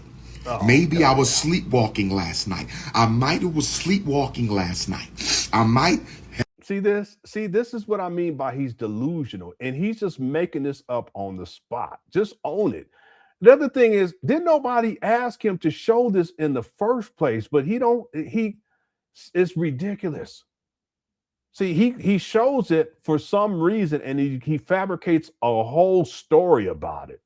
I've slept walk last night, and I might. Okay, you slept walk. All right. In my sleepwalking, I might have went through the drive-through without being conscious. You might have went through the drive-through without being conscious. So you drove the vehicle as well. So you driving unconsciously. You're driving the vehicle. Is that what he's saying? What in the world? TJ, what you got us listening to? I might have went through the drive-through while I was sleepwalking, and I might have got me a fish fillet. This guy, he knows exactly what he ordered. He knows exactly what I don't know how, but I think I also ordered a fudge sundae. It was good. I didn't eat it, but it was good. It was so tasty. I didn't eat it. Umar, please stop. You know, see, I had 3 little things of barbecue. What they call them little things with the barbecue in it? I had 3 things of barbecue. The dip the thing in. He knows exactly what it was. And they only gave me 4 4 ketchup packets. I didn't like that. I needed 6.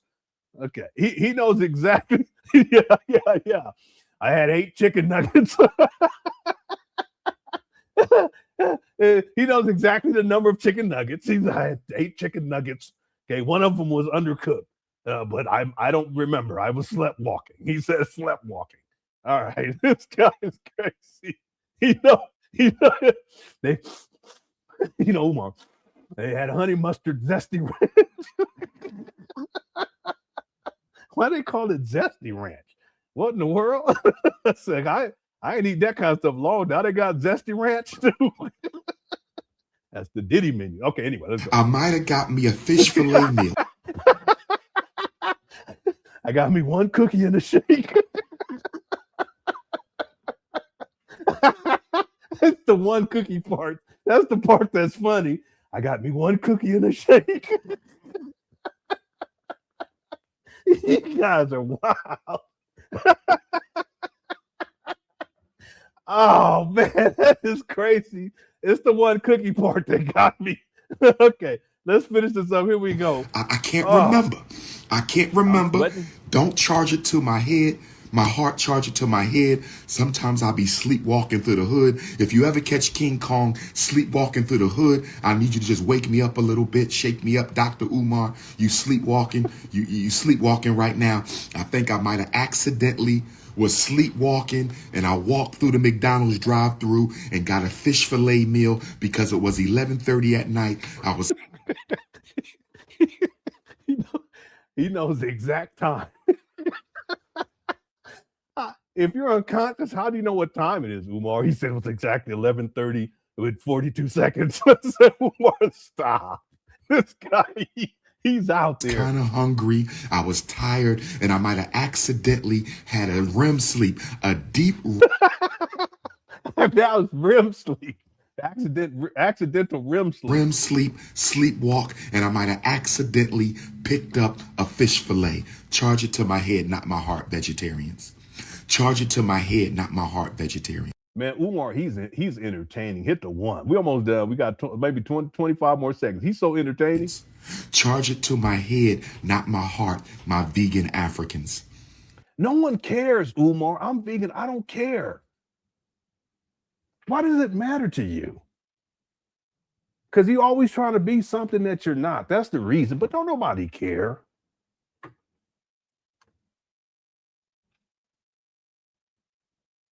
Okay? I thought I was dreaming, but I might have been sleepwalking because I woke up and this was in the bed with me. Okay, here we go, P. Diddy. I woke up and this was in the bed with me. So let's get. I had fries all on my chest. I had fries all in my thighs. Umar, please stop.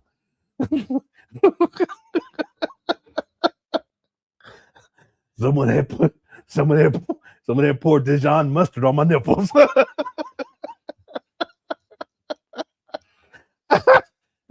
Hey, barbecue sauce on my toes. I don't know.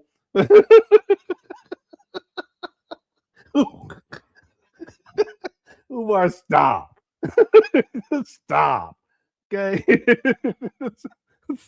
You see what happens? You start going down to Umar Johnson. Let me not say that. I was gonna say rabbit hole, but it gets convoluted and crazy. Back to the message. I'm going to get it out my system with the alkaline. I'm going to flush it out with the alkaline water. I'm going to flush it out with the alkaline water. I'm going to flush it out with the alkaline water.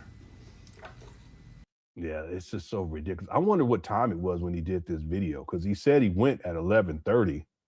He looked like he just woke up. So he probably went, got the freaky fries and the fish fillet, ham sandwich, whatever. And by the time he probably he ate it all up by the time he got back to the hotel. So that's going to be about around midnight. He's probably in the hotel, fell asleep, and then wakes up and he starts live streaming. It has a whole fantastic story to tell. Okay. Well, I want to make one last point. The thing about it is that you can see how effortlessly Umar lies. And he starts talking and he just keeps going and going. And he's telling this elaborate story, all centered around a fish fillet and some fries. But you see how he keeps going? Okay, that's a skill set. It's nefarious because he uses that same skill set to fool his followers, to give him money for a school that doesn't exist. But the imagination and the compulsive lying, and to be able to keep it going like that. Okay, Umar, he's a master liar. Okay, he's not bright, but he knows how to lie. Okay. The difference is that we can figure out the lies very quickly, whereas many of his followers can't.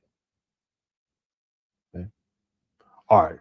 Thank you guys so much for tuning in. And thanks, TJ, because that's like a trip on to memory lane on that one. Enterprise says his bum ass won't come to Delaware State. I'll be, nah, it's cool. Okay.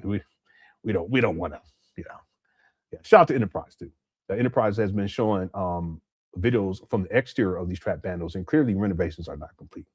And again, Umar said that, and thanks, Enterprise. Umar said that renovations were complete back in 2023. You know what? I found this video. I have it in this folder. Tomorrow, please, someone remind me to pull it up. I'll give you the name right now, and then we're going to be up out of here. The name of this video, and I haven't shown it before. This video is called, it's from 2024. Umar, he's in Las Vegas. So somebody remind me tomorrow to pull up the Umar Las Vegas video from 2024. You guys are going to trip off what he's saying in this video. I happened to run across it recently, and I put it in this folder because I want to show it to you guys. I don't think we ever covered it. Again, thanks, Enterprise. TJ says somehow he ordered 3 fish fillets, a large Coke, and fries. I don't know exactly what he ordered outside of, he did say fish fillet and he did say fries. Okay, if he ordered anything else, I don't know. But again, his stories are so, it just gets convoluted. It's strange. Ain't no telling. Thanks, TJ. Black Mars says he transformed into the Wolf of Wilmington that night. He had some McPig feet. Okay, they don't got no McPig feet. I don't even know if McDonald's serve bacon. Let me see. McDonald's, does it serve bacon? How do you spell bacon? That's bad. I don't even know how to spell it. I'll put bacon. Bacon. Yeah, they do. It's they serve real thick cut Applewood smoked pork bacon and various breakfast and lunch items. But it says it depends on the region as well. Yeah, so they got breakfast. They got bacon and egg, cheese biscuit, McGriddles, and a bagel sandwich. And then burgers, bacon quarter. Oh, they had a bacon quarter pounder and cheese with cheese and bacon double cheeseburger. They also serve chicken and then fish too. That would be the fish fillet, right? Anyway, yeah, they ain't got no McPig feet. Okay, but if they did, Umar would eat it. Okay, thanks. And shout out to Black Morrow and the family, bro. Appreciate you. Michael says cuddle cooked fries in a okay. A cuddle cooked fries and a pint of gin. All right. Thanks, Michael. Hope you're doing all right. Okay. Thank you guys, everyone, for all of the super chats, all of the gifts, and also thanks to the mods for having this. I hope you enjoyed this live stream. We had technical issues to start, but I'm using my new, it's not even a webcam, it's a 4K camera, but I've set it up and I got it going and it looks like it turned out perfect. Okay. So there's some adjustments I need to make with the coloring, but outside of that, and what I mean by color, I'm talking about the light balance. But over time, I'll be able to get that all squared away. The audio was good too. And we got some stuff coming on down the line too that I've been working on. So thank you guys so much for all of your support. Thanks to the mods for having this and everyone in the Cookie Crush chat. If you haven't hit that like button, make sure you hit that like button. And if you've already done that, thank you so much for that. And also thanks to everyone who voted on the poll. All right, we'll be back tomorrow and we'll be covering the video, Umar's most recent lecture, if you will. We'll be covering that tomorrow. I can't remember where I think it was in Boston. And then someone please remind me to pull up the video from Las Vegas from 2024. There's something in there I want to show you guys, okay? Because it goes to show you that he's been at this and lying to people about FDMG and about the renovation process and where he's at for such a long time, for a very long time. All right, thank you guys again for tuning on in. Everyone in the Cookie Crush chat, appreciate y'all. And as we always do, if you misbehave, you got to come to the timeout room and you're going to get paddled. My beautiful African queens, my butter almond and butter pecan, my caramel, my guave, my chocolate fudge, my African buttercream, my pina colada, my caramel, my cinnamon, my nutmeg queens. If you misbehave, you got to come and get 3 strokes. Oh, yes, with the RBG paddle. Somebody said McTurkey butt nuggets. What in the world? That's wild. Shout out to Black Mario. That's y'all's principal. Here's the jam. Thank you guys again for tuning on in. Hope you enjoyed the show. Hit that like button before you head on out the building. Every time I turn around, there's another paint day going down. Another speech, another grand plan, another promise that began. Talking real big, talking real tall, got an answer for it all. What's in the booth? What's up? Everybody looking to see how this story ends, wondering if that's what he said, Black Roll call. Good to see you too, Miss Vertical. Hope you're doing all right. One day it's this, next day it's that. Everybody laughing in the Cookie Crush chat. Is this the man that claims to be the boss? Every conversation turns into a cookie-free call. The mo keeps growing. Yeah, you so welcome, Francisca. Thank you. Shout out to the UK. FDMG keeps rolling on. The Charles Principal. Yeah, good night, Lynn Bayer. And DB. And Sir Michael. See, that's that influence, the UK influence. Sir Michael. See that? Thanks, Miss Blackmore, for tuning on in. Your kids will see this. Everybody singing while the groove rolls on, trying to figure out what's up, Chris? Side of Pinto. I love Mr. Pinto being Chris. That's one of my favorites. Yeah. Thanks, Joshua. Thanks, Sonia, for tuning in. I appreciate you, dear. Dragonito, what's up? Cell phone and a pocket's all he needs when he should be applying for jobs on Indeed. The chat starts booming, the memes start flying. He That's your part? Screaming and you know he's lying. Okay. Scrubbing toilets, painting mold. Every year this story's getting old. Saturday Best in the building too. Thank you so much for tuning in. All donations increase his pay. My homeboy right there. Shout out to Space Man. The grass need mowing. Shout out to Inky. FDMG keeps rolling on. Thanks, Rated R for Robin, for tuning in. Appreciate you, sir. The one who's Goddess Noel Kingdom again. Sports Best is in the building. Every week another big reveal. Sir Michael. Every donation is money he steals. That's y'all's principle. Yeah. Yeah, we had a good time. I appreciate y'all. Thank you guys so much. Shout out to Key Lager, one of the OGs. Everybody singing while the groove rolls. Y'all, that's your principle. Don't say y'all. That's y'all. Oh, yeah? Yeah, people say I have that effect. That's cool. Thank you, MP Fran, for tuning in. And Crystal is in the building. Shout out to New York. Somebody tell me, is this your guy? 14 Eric, years tech running support. with Thank you this so guy. much. Cookie Crush Chat. Break it Yeah, down. love you too. Thank you. Love all y'all. Is that him? Cookie Crush Chat is the best. That's him. Courtney's in the building. Thank you so much. Live stream. That's him. That's him. Is that another speed? That's him. That's him. Is that another explanation? That's him. Thanks, Boo. Well, all right then, Jones Principle. Oh, no. Don't say that. It's true, though. Okay. That was Miguel. Somehow the life's still holding strong. That's Charles' principle. Oh, yeah. Yeah, I remember. Well, I kind of remember. I don't remember the pinto bean bag, but I remember the blueprint plans, and I had wrote them out in crayons. I remember that. The pinto bean bag. I don't remember that part. yeah, it was, yeah, but I remember that. Yeah. All right. Boy, that went by quick. I was in this chat room reading all the what you call it. Thank you guys so much. Yeah, I don't remember the pinto being bag, but I do remember the what you call it, the blueprints. Yeah, that was funny. Yeah, cutting up even back then. Okay, I'm much older now, as you guys can see. Okay, thank you guys again for tuning on in. Please enjoy the rest of your evening. We'll be back tomorrow with another live stream. I'll set it up right after this live stream is over. And also, thanks everyone for sending. If you sent the super chats, super stickers, or gems, gifts, thank you for the support. Humbly, I appreciate all y'all. Man, shout out to the mods too and everyone in Cook Chat. All right, I'll see you guys tomorrow. Love y'all. Take care. Peace.